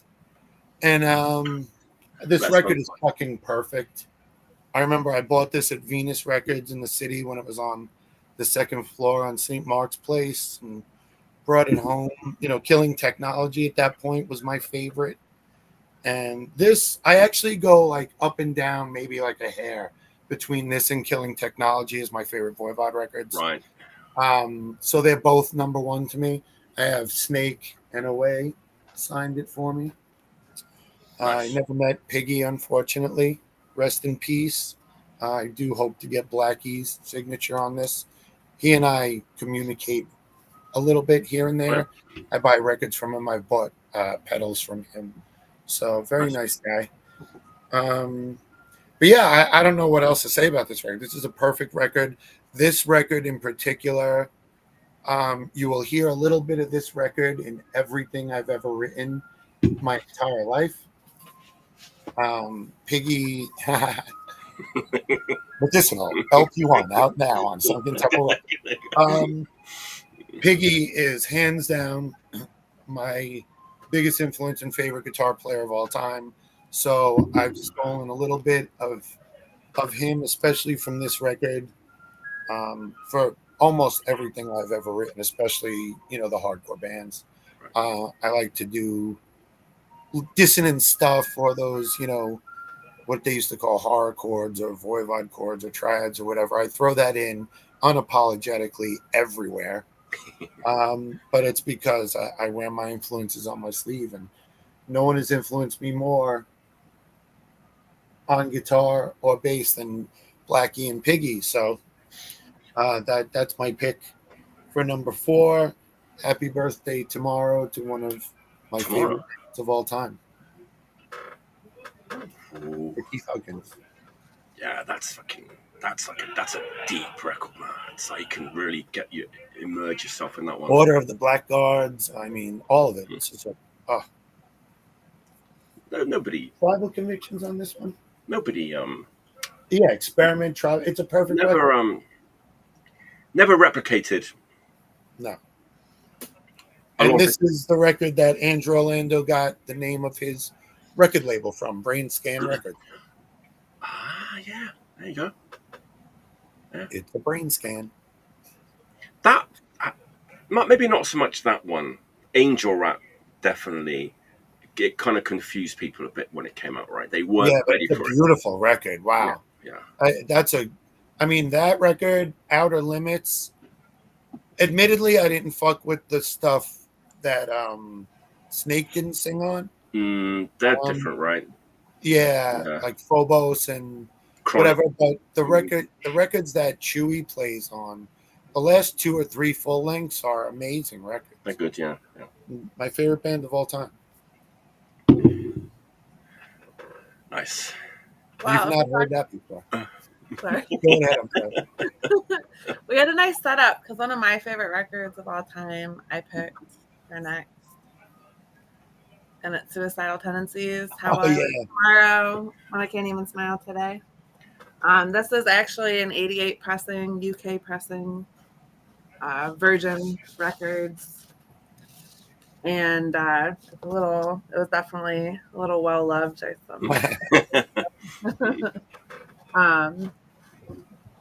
But like, I feel like Rocky doesn't get enough love as a guitar player, because this is like, I love the guitar work on this album. I mean, the leads are phenomenal, but like even just the picking, that like this is like crossover, you know, your thrash, and I love the back, like Mike, like fucking Like the poster for Blood In, Blood Out.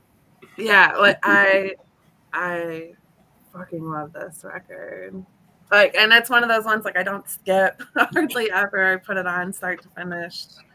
I mean, I think you can't go wrong with like the first several I mean, I like Suicidal's whole catalog really, but those first like 3 records especially, 4. Yeah, at least the first 4 especially. I don't know. So I picked that one. I love that's the one with You Won't Bring Me Down on it. You can't bring me down.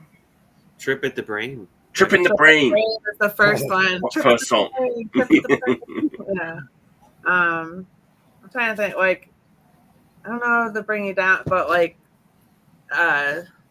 when they did their 2018 when they came out with Still Psychopunk after all these years, which I enjoyed. I thought it was a good record. Like, not like my favorite SP, but I thought it paid a little bit of homage to this record because they have a song that's similar. And yeah, this is like another one of those, like, when I was like younger, getting into music, like, who didn't like Suicidal Tendencies? Self-Titled, I think, was like the first thing I heard or like investigated, because and like Body Count did a play on Institution. So, but then it was like when I heard this one, I was like, holy fuck. That is like, that's a big record. It's like fucking massive, you know. It's so since Mike picked one of his all-time favorites, there you go. And I feel like it doesn't get enough love and appreciation. Yeah, I think in the kind of underground, like, you know, the more the sort of DIY or the punk scene, people had already like they kind of those kind of people have kind of stopped following Suicidal Tendencies, maybe a bit by that point. They're kind of gone up like several steps to. They were a big band, right, at that time, like, you know. Yeah, I mean, I don't know, because I was like 2. That was like the big MTV record. Yeah, but again, it's one of those bands like this is amazing, but like it's kind of extreme music, you know. So it's kind of amazing how what this band is like so popular, and on MTV, blah blah blah blah, because it's pretty brutal and extreme and aggressive and all that kind of stuff. So yeah, and just like I keep hearing beers open. I'm like, I didn't open a beer. Mike didn't open a beer. Oh, Sean opened one. He's moseying around over here, and then he was just refereeing. Refereeing. Oh, my cat Batman is like Batman on the prowl.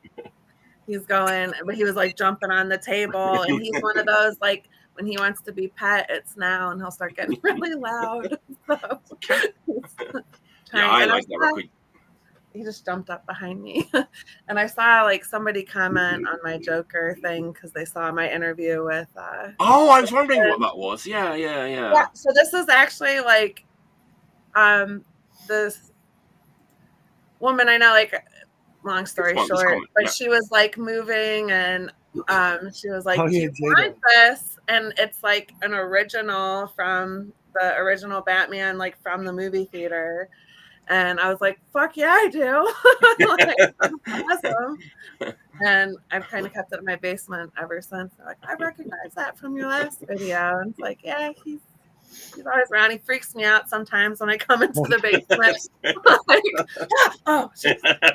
Jack. It's all right. Yeah. So. I wanted to try to get J-Dog on here because I think that would be fucking relentlessly funny. He would do it. I actually am seeing him tomorrow, so Ask him. Oh, I'll ask him. I think you'd get a kick out of this guy, Mike, if you don't know who he is. I don't know who he is. I'll send you some links. Bring him on. He's very colorful. No, he does house this. Hi, Batman. He does. He's one of the owners that House Headbangers Records. And Okay. He's got a YouTube channel too, and I guested on it not too long ago, and just like it was one of those things too. Like you forget you're recording. I just feel like I'm talking to my friend, like we would any other day. That's how it should be. Yeah. Yeah, and he's got an insane record collection as well, and he's not the picture disc guy, right? No, that was Rodney. I would love to get him. I think a great show would be Jamie, Rodney, and J-Dog would be a sick show of all like classic old heavy metal shit. Yeah, I think that would be like. And the thing, Justin's my age. Like is like he has such like a old head mentality with some things, but sorry. I thought he was easily my age or like. 40. I mean, you with his opinions, you would think so. Yeah. but no, he's I think he's like a year or two older than me. Oh man. He's like one of the younger of the brothers, so. Right. He's very much. He works out. Yeah. He must work out. All right, Anthony, what's your volume 4, number 4? You know what? I'll take this one because it sort of ties into Suicidal Tendencies in a way for me personally. All right, let's see if we can connect these. Process of Elimination. Oh hell yeah! The comp, the touch and go comp that came out in '81. It has Toxic Reasons on it, and a teacher of mine at my high school, I didn't even have him, but he liked hardcore, and I got him to give me his record collection, and he gave me Suicidal Tendencies, and he also gave me Toxic Reasons, Bullets for You. Oh man, that's it's a different singer, but I prefer that singer than this guy. Mm-hmm. But yeah, Toxic Reasons, good. It's got the best Negative Approach song on it, The Fix, The Meat Men, Necros. It's a very good comp, and I've been looking for it for a while, and it was reasonably like a third press. I think it was. Is that an original Gangster? Yeah, not too bad. Wow, worth it. Wasn't there a repress of that recently? I mean, maybe last 10 years. I feel like that's the one I have, but I could be wrong. I don't know. There might have been. I mean, I know they reissued The Fix, Jan's Room, and Vengeance on 1 7-inch. Oh, wow. I don't know if they did. I don't remember if they did a Process of Elimination. I got to look in my box. Earl, that's been shown before. You just got outed. No way. No, the Toxic... Oh. Bullets for You. I misread it. Sorry. Outed is such a strong word. Did he show the Bullets for You? Toxic Reasons. McDonald's. Oh, McDonald's. That's not the best. No. 5 out of 8 are great. Violent Apathy, McDonald's, and what's the other one? The band with Opie. Oh, Youth Patrol. Oh, the drummer, right? Yeah. Yeah, and he's not on that. I don't think he plays drums for Negative Approach on that song. Oh. I think it's a different. I saw Toxic Reasons once. In Ron will probably know. It was in '86, I want to say. It was at the Old Ritz with AF and GBH. That's a good year. Was it good? Yeah. good. I mean, I was 15, so I Yeah. loved everything back then. I but- saw them once too in England, but it was a bit later, maybe '88. They were not good. They played with Sloppy Seconds, but Toxic Oh, Reasons were like, they were kind of like, to me at that time, they were like, leather eye patches, Yes. leather eye patch era of Toxic Reasons, and they weren't that great. But I'm glad I got to see them anyway, at least once. So. Yeah. Great band, but they weren't that good on that night. But I think so too, Rachel. Like we shouldn't worry. It's not a crime. It's not a war. I was just joking. I thought it was. I was laughing so hard. No, I was just laughing because, like, when I got that list, I was like, "Oh shit, I'm gonna have to like think about my picks again." Yeah, it's not that big of a deal. It's more important things to worry about in the world, But yeah, it is nice, if we get some. But I wanted to keep it like true to what I am actually listening to, but no, that's at the time. I'm going to use outage though from now on. Okay, my turn. Last round, man. I kind of started off with maybe to what for some people is a little bit of an obscure, like new wave British heavy metal band. So I thought the best way to finish would be to go with an even more obscure, like new wave British heavy metal band. Only had like a 1 7-inch out when they were around from 80 to 84, but it's fucking High Roller again. High Roller are the kings of reissuing like these like new wave British heavy metal bands that had like a one demo or one single, blah blah blah, and it's for the most part all of it's like pretty fucking great. And I kind of flashed this record last week actually because we were kind of talking about that band Drifter. They're like a current American band who kind of play from like Georgia. I think I couldn't find out what they're Atlanta. They have like a 7-inch out called Beggar's Ransom, which we talked about last week. It's kind of got a real old school like black and white cover. I couldn't really find out much. Might be a different Drifter. I'm thinking. Yeah, it could be. Like, I couldn't find out anything about this band, but like when we were talking about it, and Matt last week was kind of describing the record, I was like, oh, it kind of sounds what I imagine this band sounds like, and it's like an old, first wave British band. And he was like, yeah, I've seen them compared to that band, and so the band that I'm talking about, this is the best stroke worst band name of all time. Bashful Alley. Whoa. Yeah, it's real obscure, but like, they had 1 7-inch out, and it's like there's a lot of this kind of stuff, like new wave British heavy metal was not very aggressive.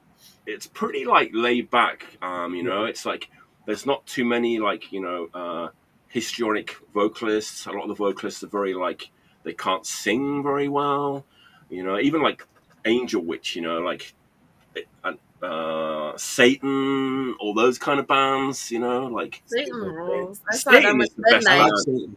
Satan is awesome. Satan is awesome. We love Satan. That Life Sentence record is really good. Yeah, this isn't as good Yeah, as like they had like 1 7-inch out, but if you're a maniac who like can't get enough of this like early obscure like new wave British heavy metal stuff, it's funny because like these guys were kind of brought up on like Wishbone Ash, right, and Led Zeppelin and like 70s hard rock, and they're kind of taking all that stuff to like somewhere new, making it like heavy metal, but it's like Wishbone Ash and like 70s hard rock. So yeah, it kind of sounds like a kind of heavy metal version of like Wishbone Ash or something. I can't get an. I'll buy anything like any obscure like Bitches Sin, or fucking everything. They usually have like the black and white covers. It's all like DIY.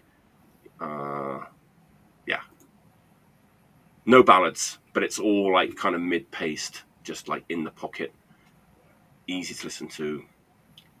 Maybe peasant metal adjacent. my new favorite. It just has that English country village like vibe to it, or like I'm not sure where they were from, but I know. I'm kind of a maniac for this kind of stuff. And thanks to High Roller, we can all own it. So That's awesome. check it out. Yeah, I know it's kind of a little bit obscure, and but I the band name is like hilarious. It's like, where did you come up with that name? Bashful Ali. But there's a lot of funny names, you know, from back then. Maybe it's where they lost their virginity in the Bashful Alley. Yeah, so we got Shy Avenue, like Timid Street or Bashful Alley. Which of these three? I'm writing Timid Street down as a song. Timid title. Street. Holy Yeah. shit. That's great. Anyway, support High Roller Records. I think they're Yeah, for real. I feel like I have a High Rollers record. What did they? I don't remember what they did. I mean, everything. They reissued all the Destruction records, Yeah. all that, all those old German thrash Exuma, records. they did Exuma. Yes. Oh, I have Exumer. There you go, Oh. Mem. See, when Mem was on, we were talking about High Roller when you were on with Mem, right? So yeah, Right. there you go. Yeah. At I war. love Mem. At War. Oh yes. Is that your last pick? No, but you were talking about it. Sean overheard it, and this is one of the recent grabs we did. So it was We like, could have that as an extra. I haven't heard anyone talk about At War. I fucking love At War. I remember when and I was later to the game in that. Like, one of my hiking buddies was like, "You ever listen to At War?" Like, I'm into thrash and this, and I was like, "No." And then it has not left my rotation since, and that was like years ago. And War metal. like but the yeah, name. thanks to High Roller, they're accessible. Yeah, High They did Roller. one of those. Combat did a series briefly of 12-inch EPs, and they just came in like a generic. Again, I should default to Ron. I think they were like that Combat gray camouflage, just a generic cutout sleeve. Okay. And it didn't even say that there was like a hype sticker on it. And that was one of the first ones of those I got was the At War one. Great band. Nice. Fuck yeah. That's an exploited one like that too, right? But isn't that? Oh, maybe. Yeah, Yeah. there is. Yeah. Didn't like At War just did MDF, didn't they? Oh, wow. I think so. I didn't go, but I would have liked to. Is it still in Maryland or is it in like California now or something? That's Oh, from you know, Maryland. it's It's still in Maryland. I don't know. MDF. They just I know, like, but the lineup for next year is fucking insane. Yeah. Psy is actually coming, but a Japanese black metal band. Psy? Yeah. Oh, their record from like, is it last year or 2 years ago? Like, Yeah, Shiki or whatever. Shiki. That's fucking awesome. Yeah. that was one of my Great favorites from that year, whenever that came out. It was last Mhm. year. Did you see his promo around it? Like, he posted a video a day or two before where he was like, I can't wait to hear how you hated it, how we'll never be as good as we were in the 90s. Like, I that love. was like one of the funny. I was like, dude, that's like the best. And I think a lot of people really liked that record. It was really well I think it's received. amazing. I love that guy. He just does what the hell he wants to do, you know. It's No, but that was so like beautiful because that is exactly what people do, and I thought that was definitely stuck in my head. I still remember. That's amazing. He went from like Bashful Ali to At War to Psy in like less than 3 minutes. All right, Mike, what's your Last one, huh? Jesus. last one? Yeah. All right. This is a brand new release of an old recording. So this was recorded in 1986. This band has been a favorite of mine since about 85 or 86, actually. It was a mystery record that was just released on the best label in the world right now, Black Claw Records. Oh, I know what it is. I know You what it do is. know what it is. I know what it is. I'm not going to say though. Members of this band eventually became Pissed Happy Children, Charred Remains, Man is the Bastard, End to End, Process, etc., etc. Pillsbury Hardcore, Very hardcore. 86th. Nice. This is a great fucking record. it's a rough mix cassette of recordings they were doing in '86 to do an LP and maybe some other stuff. There's a whole. This might take me a long time. Go ahead. Because Take it time. comes with 6,000 things, and I think you should see them all. And they went on tour, and then they broke up, and the record never came out, and yada yada yada. One of the guys from this lineup protested the release of this, but they were like, "Well, statute of limitations, motherfucker. You want to release it in a different way? Go ahead." And Sean and Tina put this out. It's great stuff. It's great, mid to late 80s California hardcore. Sometimes it's funny, sometimes it's political.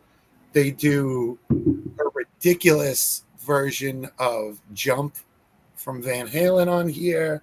They do the Addams Family theme on here. One thing that this whole family of bands, Pillsbury Hardcore, Pissed Happy Children, Man is the Bastard in particular, have done is they always had instrumentals on their records too. There would be, the Pissed Happy Children record must have at least 3 on the record. And they're all great because, they were great musicians. Sean's a great guitar player. Eric Wood is arguably one of my favorite bass players. And Joel Cannell is an amazing drummer. So they're never boring. The instrumentals were never boring. There's also the first song on the B-side is Bombs Away, which was also on the Pissed Happy Children record.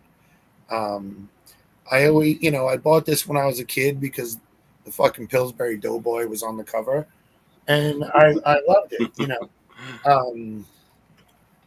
Yes, exactly. And it came in a sick mystery color.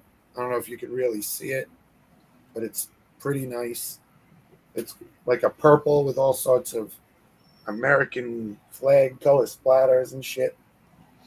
And it comes with all the things. So stop me if you want to. So Pillsbury Hardcore, brief history, and the story about the record. Here's the credits for the record. And it's just, this stuff needs to be shown because Black Claw does it right. All these fucking shit ass labels, these new millennium fucking hardcore labels that charge $25 for a piece of shit record that's got barely anything in it. They always keep their records under $20. They do a beautiful vinyl. There's, a poster of the record. They threw in a Pissed Happy Children Gomasikama. There's stickers. There's a CD of the record with it. There's flyers, replication of flyers. But wait, there's more, right? And fucking Mike, stop! Show that flyer that you just showed. Which one? It's kind of, yes, 7 seconds. MIA, Love Canal, Justice League, Yes, Pillsbury Hardcore. Yep, classic shit. I mean, some of the shows these guys are on will make you squirt your pants.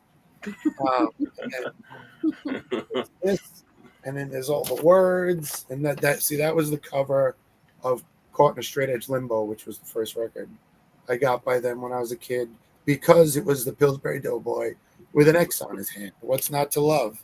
Fucking croissants and straight edge, right? Yeah, how do you say it? What, croissant? Is that how you really say it? That's how I say it. Mike doesn't get along well with French. We know this. Oh my god! So when I was on here with Vinny and Maddie, I don't remember why I even said anything about French people, but I said how I thought the French language was absolutely disgusting, and then some guy typed, "I just woke up and saw this. I'm out of here," something like that. He was from France. That wasn't. He was like, "Greetings from France." That was my friend Luke. Right. From this band, this is one of the best records of this year so far. Check it out. Another plug. Fauch's. Sorry to wake you up like that, Luke. I stand by my statement. Everything Anyway. sounds like fucking gagging on fucking mayonnaise. I think it was because you couldn't pronounce something from the Voivod record or something that you were. Oh yeah, Cool Atomique. Yeah, Black- that's it. Yeah. See, I pronounced it. You did now. You got it right. Black Claw Records. Yeah. That's fucking. Wait, I That's- watch Sean's videos. Like he makes these videos about here's me like putting all this stuff together with Yeah. with his gloves on and everything. Like, yeah, they do the best job. You know, everything. If you know, I won't name the labels, but if other labels did that, they'd charge like $30 for that shit. He keeps it under 20 at all times and all quality shit. Now And it's he- hard to but- get records under $30. It's Yeah, crazy. absolutely. Like, I mean, and there's nothing that comes with them. Like, that's something. Like the one thing too about like the Earache represses, I will say, is like They're they cheaper, don't right? necessarily come with all the stuff. I mean, like the Right. record quality itself. A lot of the ones I have are fine, but they don't come with like all the stuff that they did in the early day, or like, you know, I've gotten a lot of like kind of these represses because the Mhm. early ones, but the earlier pressings, you know, had more artwork or more posters. But again, like it's like, wow, like to buy it, it's like, and it used to be like you get the repress pretty cheap, especially if you got it early. And now, like, well, in like Earache, when they would first do represses, it was like if you got it right away, if you missed it, then it was like that record was going for $60, $70 at the time. Yeah. And now who fucking knows? But the like inflation on records, man. I remember when we're living in a different world these days. Yeah. It's a lot hard. I don't buy as many records as I used to, for sure. Yeah, but them and Discord are the only ones that keep it low. You know, and for what you're getting compared to others. Right. Those dynamic range master reissues are pretty cheap, right? Yeah. Or am I wrong? I don't know. But I'm not sure, and I don't want to speak out of turn, but like a lot of this stuff is pressed in the Czech Republic on GZ Media. Right. That's like the lowest like quality like digital. They're basically like CDs on vinyl, right? Is what they are. And a lot of like those companies are using GZ Media. It's like digital records is really kind of what they are. But Yeah. Sean does it right here in America. I think you could send them. You could He probably. does. You I can't think he send does with CD. Musical. I mean, can't send there's CD still other places where you can get records pressed. Musical is in Ohio, actually, I think. There you go. It's all yeah. That's it. That's what you call it. It's like Direct it's metal. like a CD on format. it's like a CD on record, right? It's like Yeah. a lot of what are these new pressings are, especially from like the bigger metal labels as well. But that's where we are. You know, might as well mention this now that we're talking about pressing plants and stuff. You know, Jack Control and Yosuke from Nuclear War now are opening up a Yes. big pressing plant in the middle of Texas somewhere. That might change the game a little bit. Let's see. And he Yeah, says you that like, a those lot of bundles.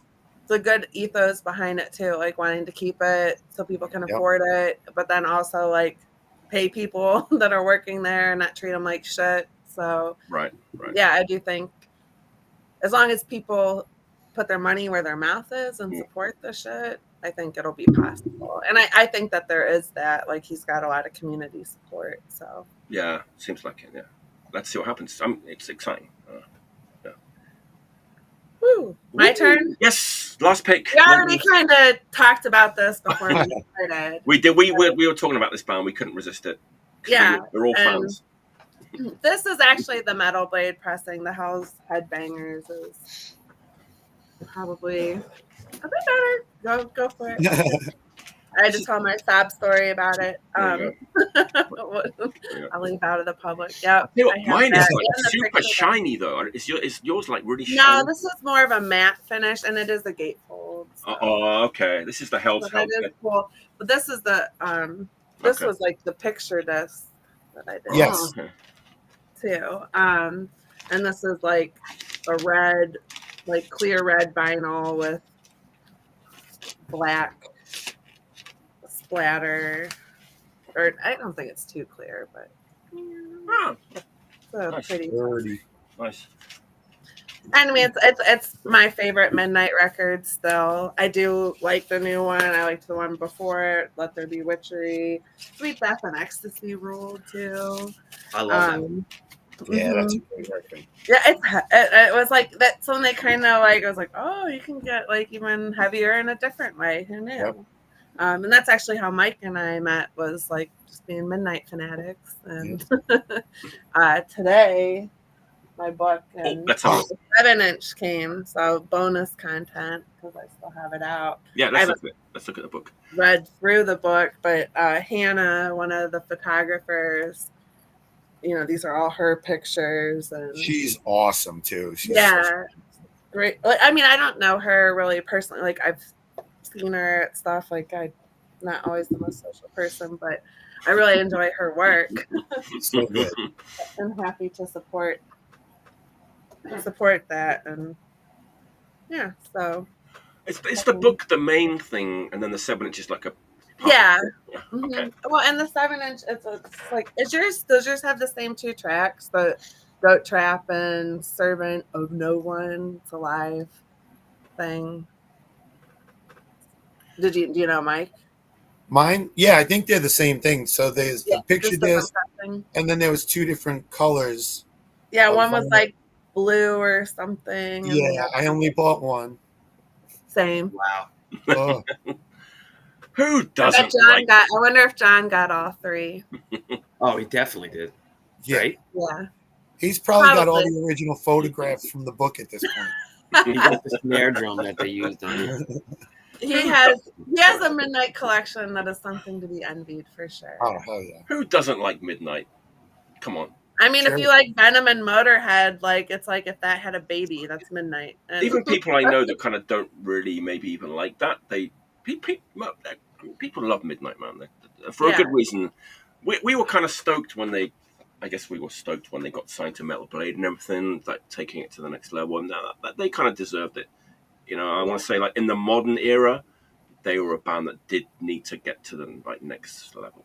Yeah, I want to say their One of the energy, best the working stage bands. performance, they're an incredible live band. Period. Yeah, I mean, you know. I liked them on House personally. I mean, just like the whole Ohio thing, the Cleveland thing.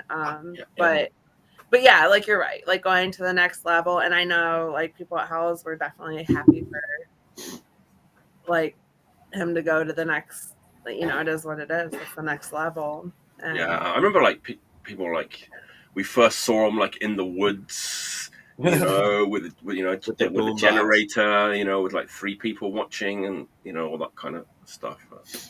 Yeah, one of my friends was seeing him throughout the like you saw him in the basement and stuff. Like it's cool, but like having a band come up like that. I mean, like Athena has been doing different projects and bands. Like I don't know if you ever heard of Boulder.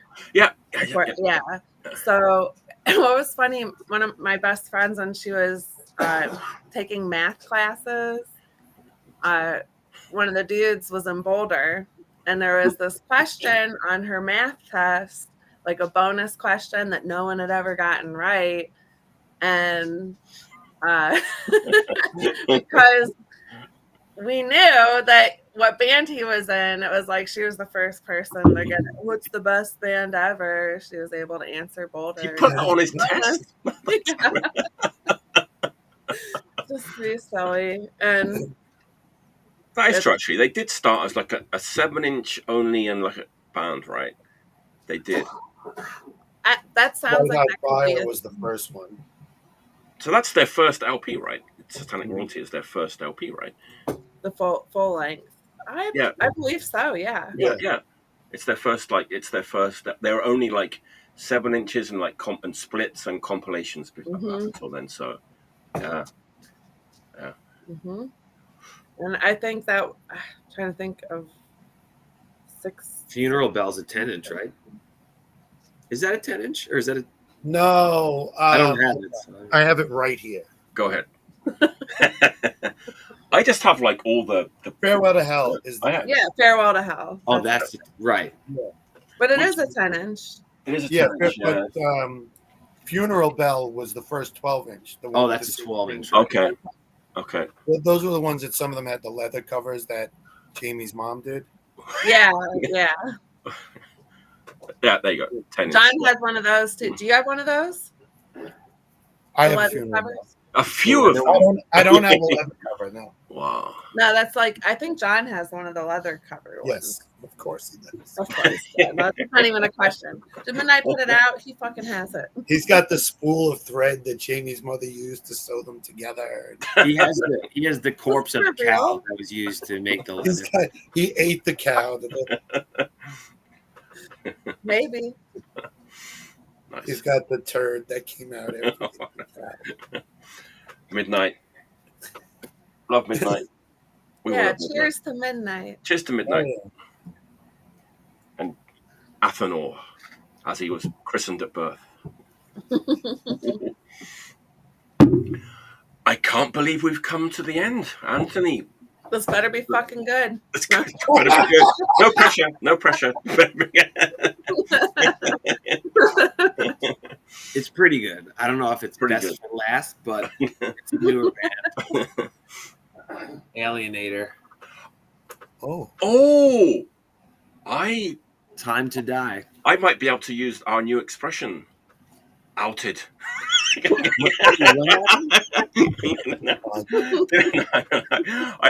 I think didn't someone show that? Didn't No. Jordan? I'm pretty sure I looked and nobody did. Did somebody post it? I don't know. I'm just it's Twice in one show. that's everybody loves that 7-inch. That's brand new, right? This is brand new. So This it is can't have pretty been good. shown. It's I don't impossible. think anyone posted it. I looked. Maybe World of Hate. Maybe they did World of Hate. Maybe I'm wrong. Is But that anyway, okay? My bad. That's a different 7-inch by Alienator. yes, this World of Hate is the first one. This is the second one. Time to Die. Okay. I saw them once. They played St. Vitus, and they were very good. And this is their second 7-inch. They're from Portland, and I actually had met them. I played maybe Crucified Class or World War something. Like there's another band, and Sheer Terror played with them in Portland with I Hate God and Negative Approach. So then Wow. when I went to Vitus to see them, one of the guys from the band was like, "Hey," and then we like remembered each other and talked for a bit. And he played guitar and for Alienator, and they're really good. And they definitely worship. I know they like Carnivore a lot, and it's ooh. you hear it more. Like it's still like if Carnivore was on like a Sorry State or a type, it's not like full blown, but it's vocal. You hear in the vocals. This is good. I think the first 7-inch I might like more. I don't know. I got to sit with it, but very good. Well done. Hardcore. It's not metal, but it's like you can hear like it's Carnivore-ish where it's not full blown like I'm bad at describing shit, but I mean, worth checking out. You're on the right show then. Yes, Yeah. you come to the right place. Yeah. That's it. Alienator. Alienator. Yeah, people like that band. Really good. Oh, Ugly Face is like really good. That's I think my favorite song on it. It's like weird, not weird, but like 3/8, like heavy, slow 3/8 timing, and then it goes into a faster part. Worth skip to that one and then re-listen from the beginning. Did we check what label that came out on? Unlawful Assembly. That's it. Who took their name from? Which I don't know. I don't know if I have anything else that they've done. Oh, yeah, but they took their name from Hardcore Unlawful Assembly, the classic Japanese hardcore. What's it called? Hardcore Unlawful Assembly. It's like an 80s Japanese hardcore comp with Gizm and bands like that on it. So they probably got the name. Oh, okay, mostly cassettes. There you go. Yeah, there you go. Beautiful.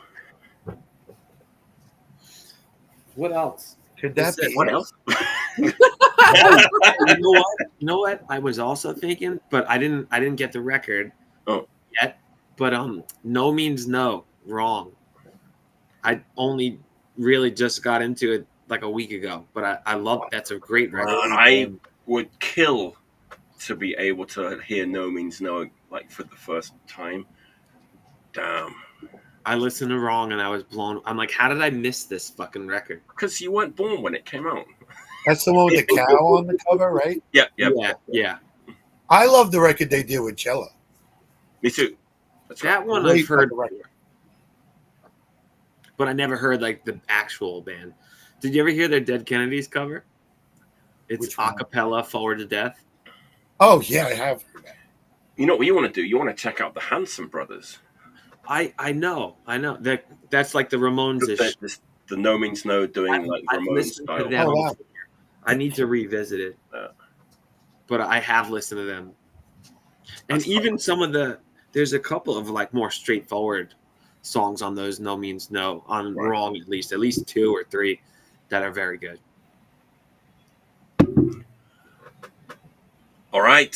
Wow, I can't believe it's come over. to an end. Butter. Yeah. Oh. Let me announce next week's show. It's- Next week's going to be good too. It's always good. It's never bad.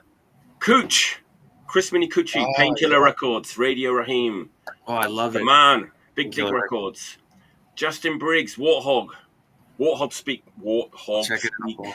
Records, Rachel, who's in the chat from the Dissidents. It's going to be a good time. Next Friday, July 5th, 10 p.m. Eastern. 10 p.m. Eastern, 9 p.m. Pacific? No. No, 10 p.m. That would be 7 p.m. Pacific. 7 p.m. I got it. 10 p.m. Eastern, 9 p.m.